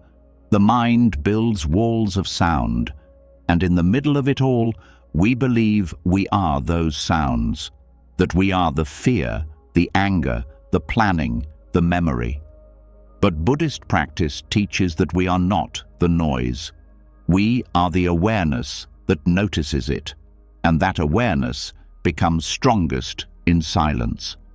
Not a silence of avoidance, a silence of presence. When the breath is slow, when the body softens, when the mind is no longer trying to win, impress, justify, or control. That kind of silence is not emptiness. It is fullness without clutter. Non-reaction is one of the most radical teachings of the path, because it breaks the pattern the mind has built for survival, that everything must be answered, every insult must be defended, every discomfort must be solved, every uncertainty must be resolved. But in stillness, the truth becomes clear. Not every thought needs your attention. Not every feeling needs your comment. Not every moment needs your intervention. This doesn't mean you become indifferent. It means you become discerning. You see the noise rise, and instead of grabbing it, you watch it. You let it play out. And something powerful happens. The noise begins to dissolve. Not because it was defeated, but because it was no longer fed. Reaction feeds noise. Silence starves it. Stillness teaches that not responding is a response, and often it's the most intelligent one. When the world is pulling you in 1,000 directions, the wisest choice may be to sit, to breathe, to not move until movement is true. Not every urgency is yours to absorb. Not every call is meant to be answered. Not every pressure needs your energy. Meditative stillness is not just for the cushion. It's a way of being, a way of carrying yourself in the middle of chaos without becoming chaotic. You learn to listen without agreeing, to feel without becoming overwhelmed, to notice your triggers without obeying them. The silence becomes your guide, not as a retreat, but as clarity. It's in this silence that resistance begins to fade, not by being pushed out, but by being seen for what it is, unnecessary. Most resistance is born from fear. Fear of what a moment means, fear of how something will end. But when you sit in silence and do nothing but observe, you begin to notice. The moment doesn't break you. The discomfort passes. The fear softens. Not because you changed anything, but because you didn't feed the resistance. The mind wants to fix, to control, to push. But silence teaches a different way, a deeper wisdom, the kind that says, let it come, let it go, you do not have to chase it. That is the beginning of peace, Not because life is quiet, but because you are. Stillness brings depth. What once felt overwhelming now feels distant, not removed, but spacious. You start to see how much of what you feared was just a wave you didn't know how to watch. How much of your stress was reaction to reaction, layers of judgment, opinion, story, all unraveling the moment you no longer participate. This also transforms how you speak. When silence is your baseline, your words become cleaner, less defensive, less performative. You speak only when something real needs to be said, and when it's better not to speak, you're at ease with that too. There's no urge to fill space. You've made peace with the space, and the silence begins to speak back. It gives insights, not in loud epiphanies, but in soft realizations. Clarity appears not because you chased it, but because you made room for it, like muddy water settling when left alone, like a knot loosening on its own once the pulling stops. You learn to trust the quiet, to respect it, to find comfort in it, and in doing so, you stop trying to manufacture peace. You start living in it, because peace isn't created, it's uncovered. It's revealed when the noise is no longer in the way. This kind of stillness doesn't require you to stop life. It asks you to stop believing that every emotion is a call to action, that every thought deserves a stage, that every feeling means you're broken. It invites you to sit, to breathe, and to remember. Awareness doesn't need noise to be aware. Truth doesn't need force to be known. This practice becomes a refuge. When the world rises loud, when the mind spins, when others try to pull you into their storm, you return to silence, to the breath, to the space behind all of it. And from there, you choose, not react. From there, you respond, not defend. From there, you live, not survive. So tonight, let the noise be there. Don't fight it.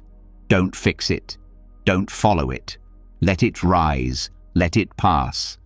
And notice what remains. Say to yourself, I don't need to answer every voice. I don't need to fix every feeling. I can rest in the silence. I can let the noise fall away. And then breathe and wait. The stillness is already here. Letting go doesn't mean giving up. It means giving yourself back. Over these sacred hours, we've walked through still waters and frayed ropes, through quiet whispers and burning fires, through gates that stood open and mirrors that no longer held us captive. We've met silence not as emptiness, but as healing.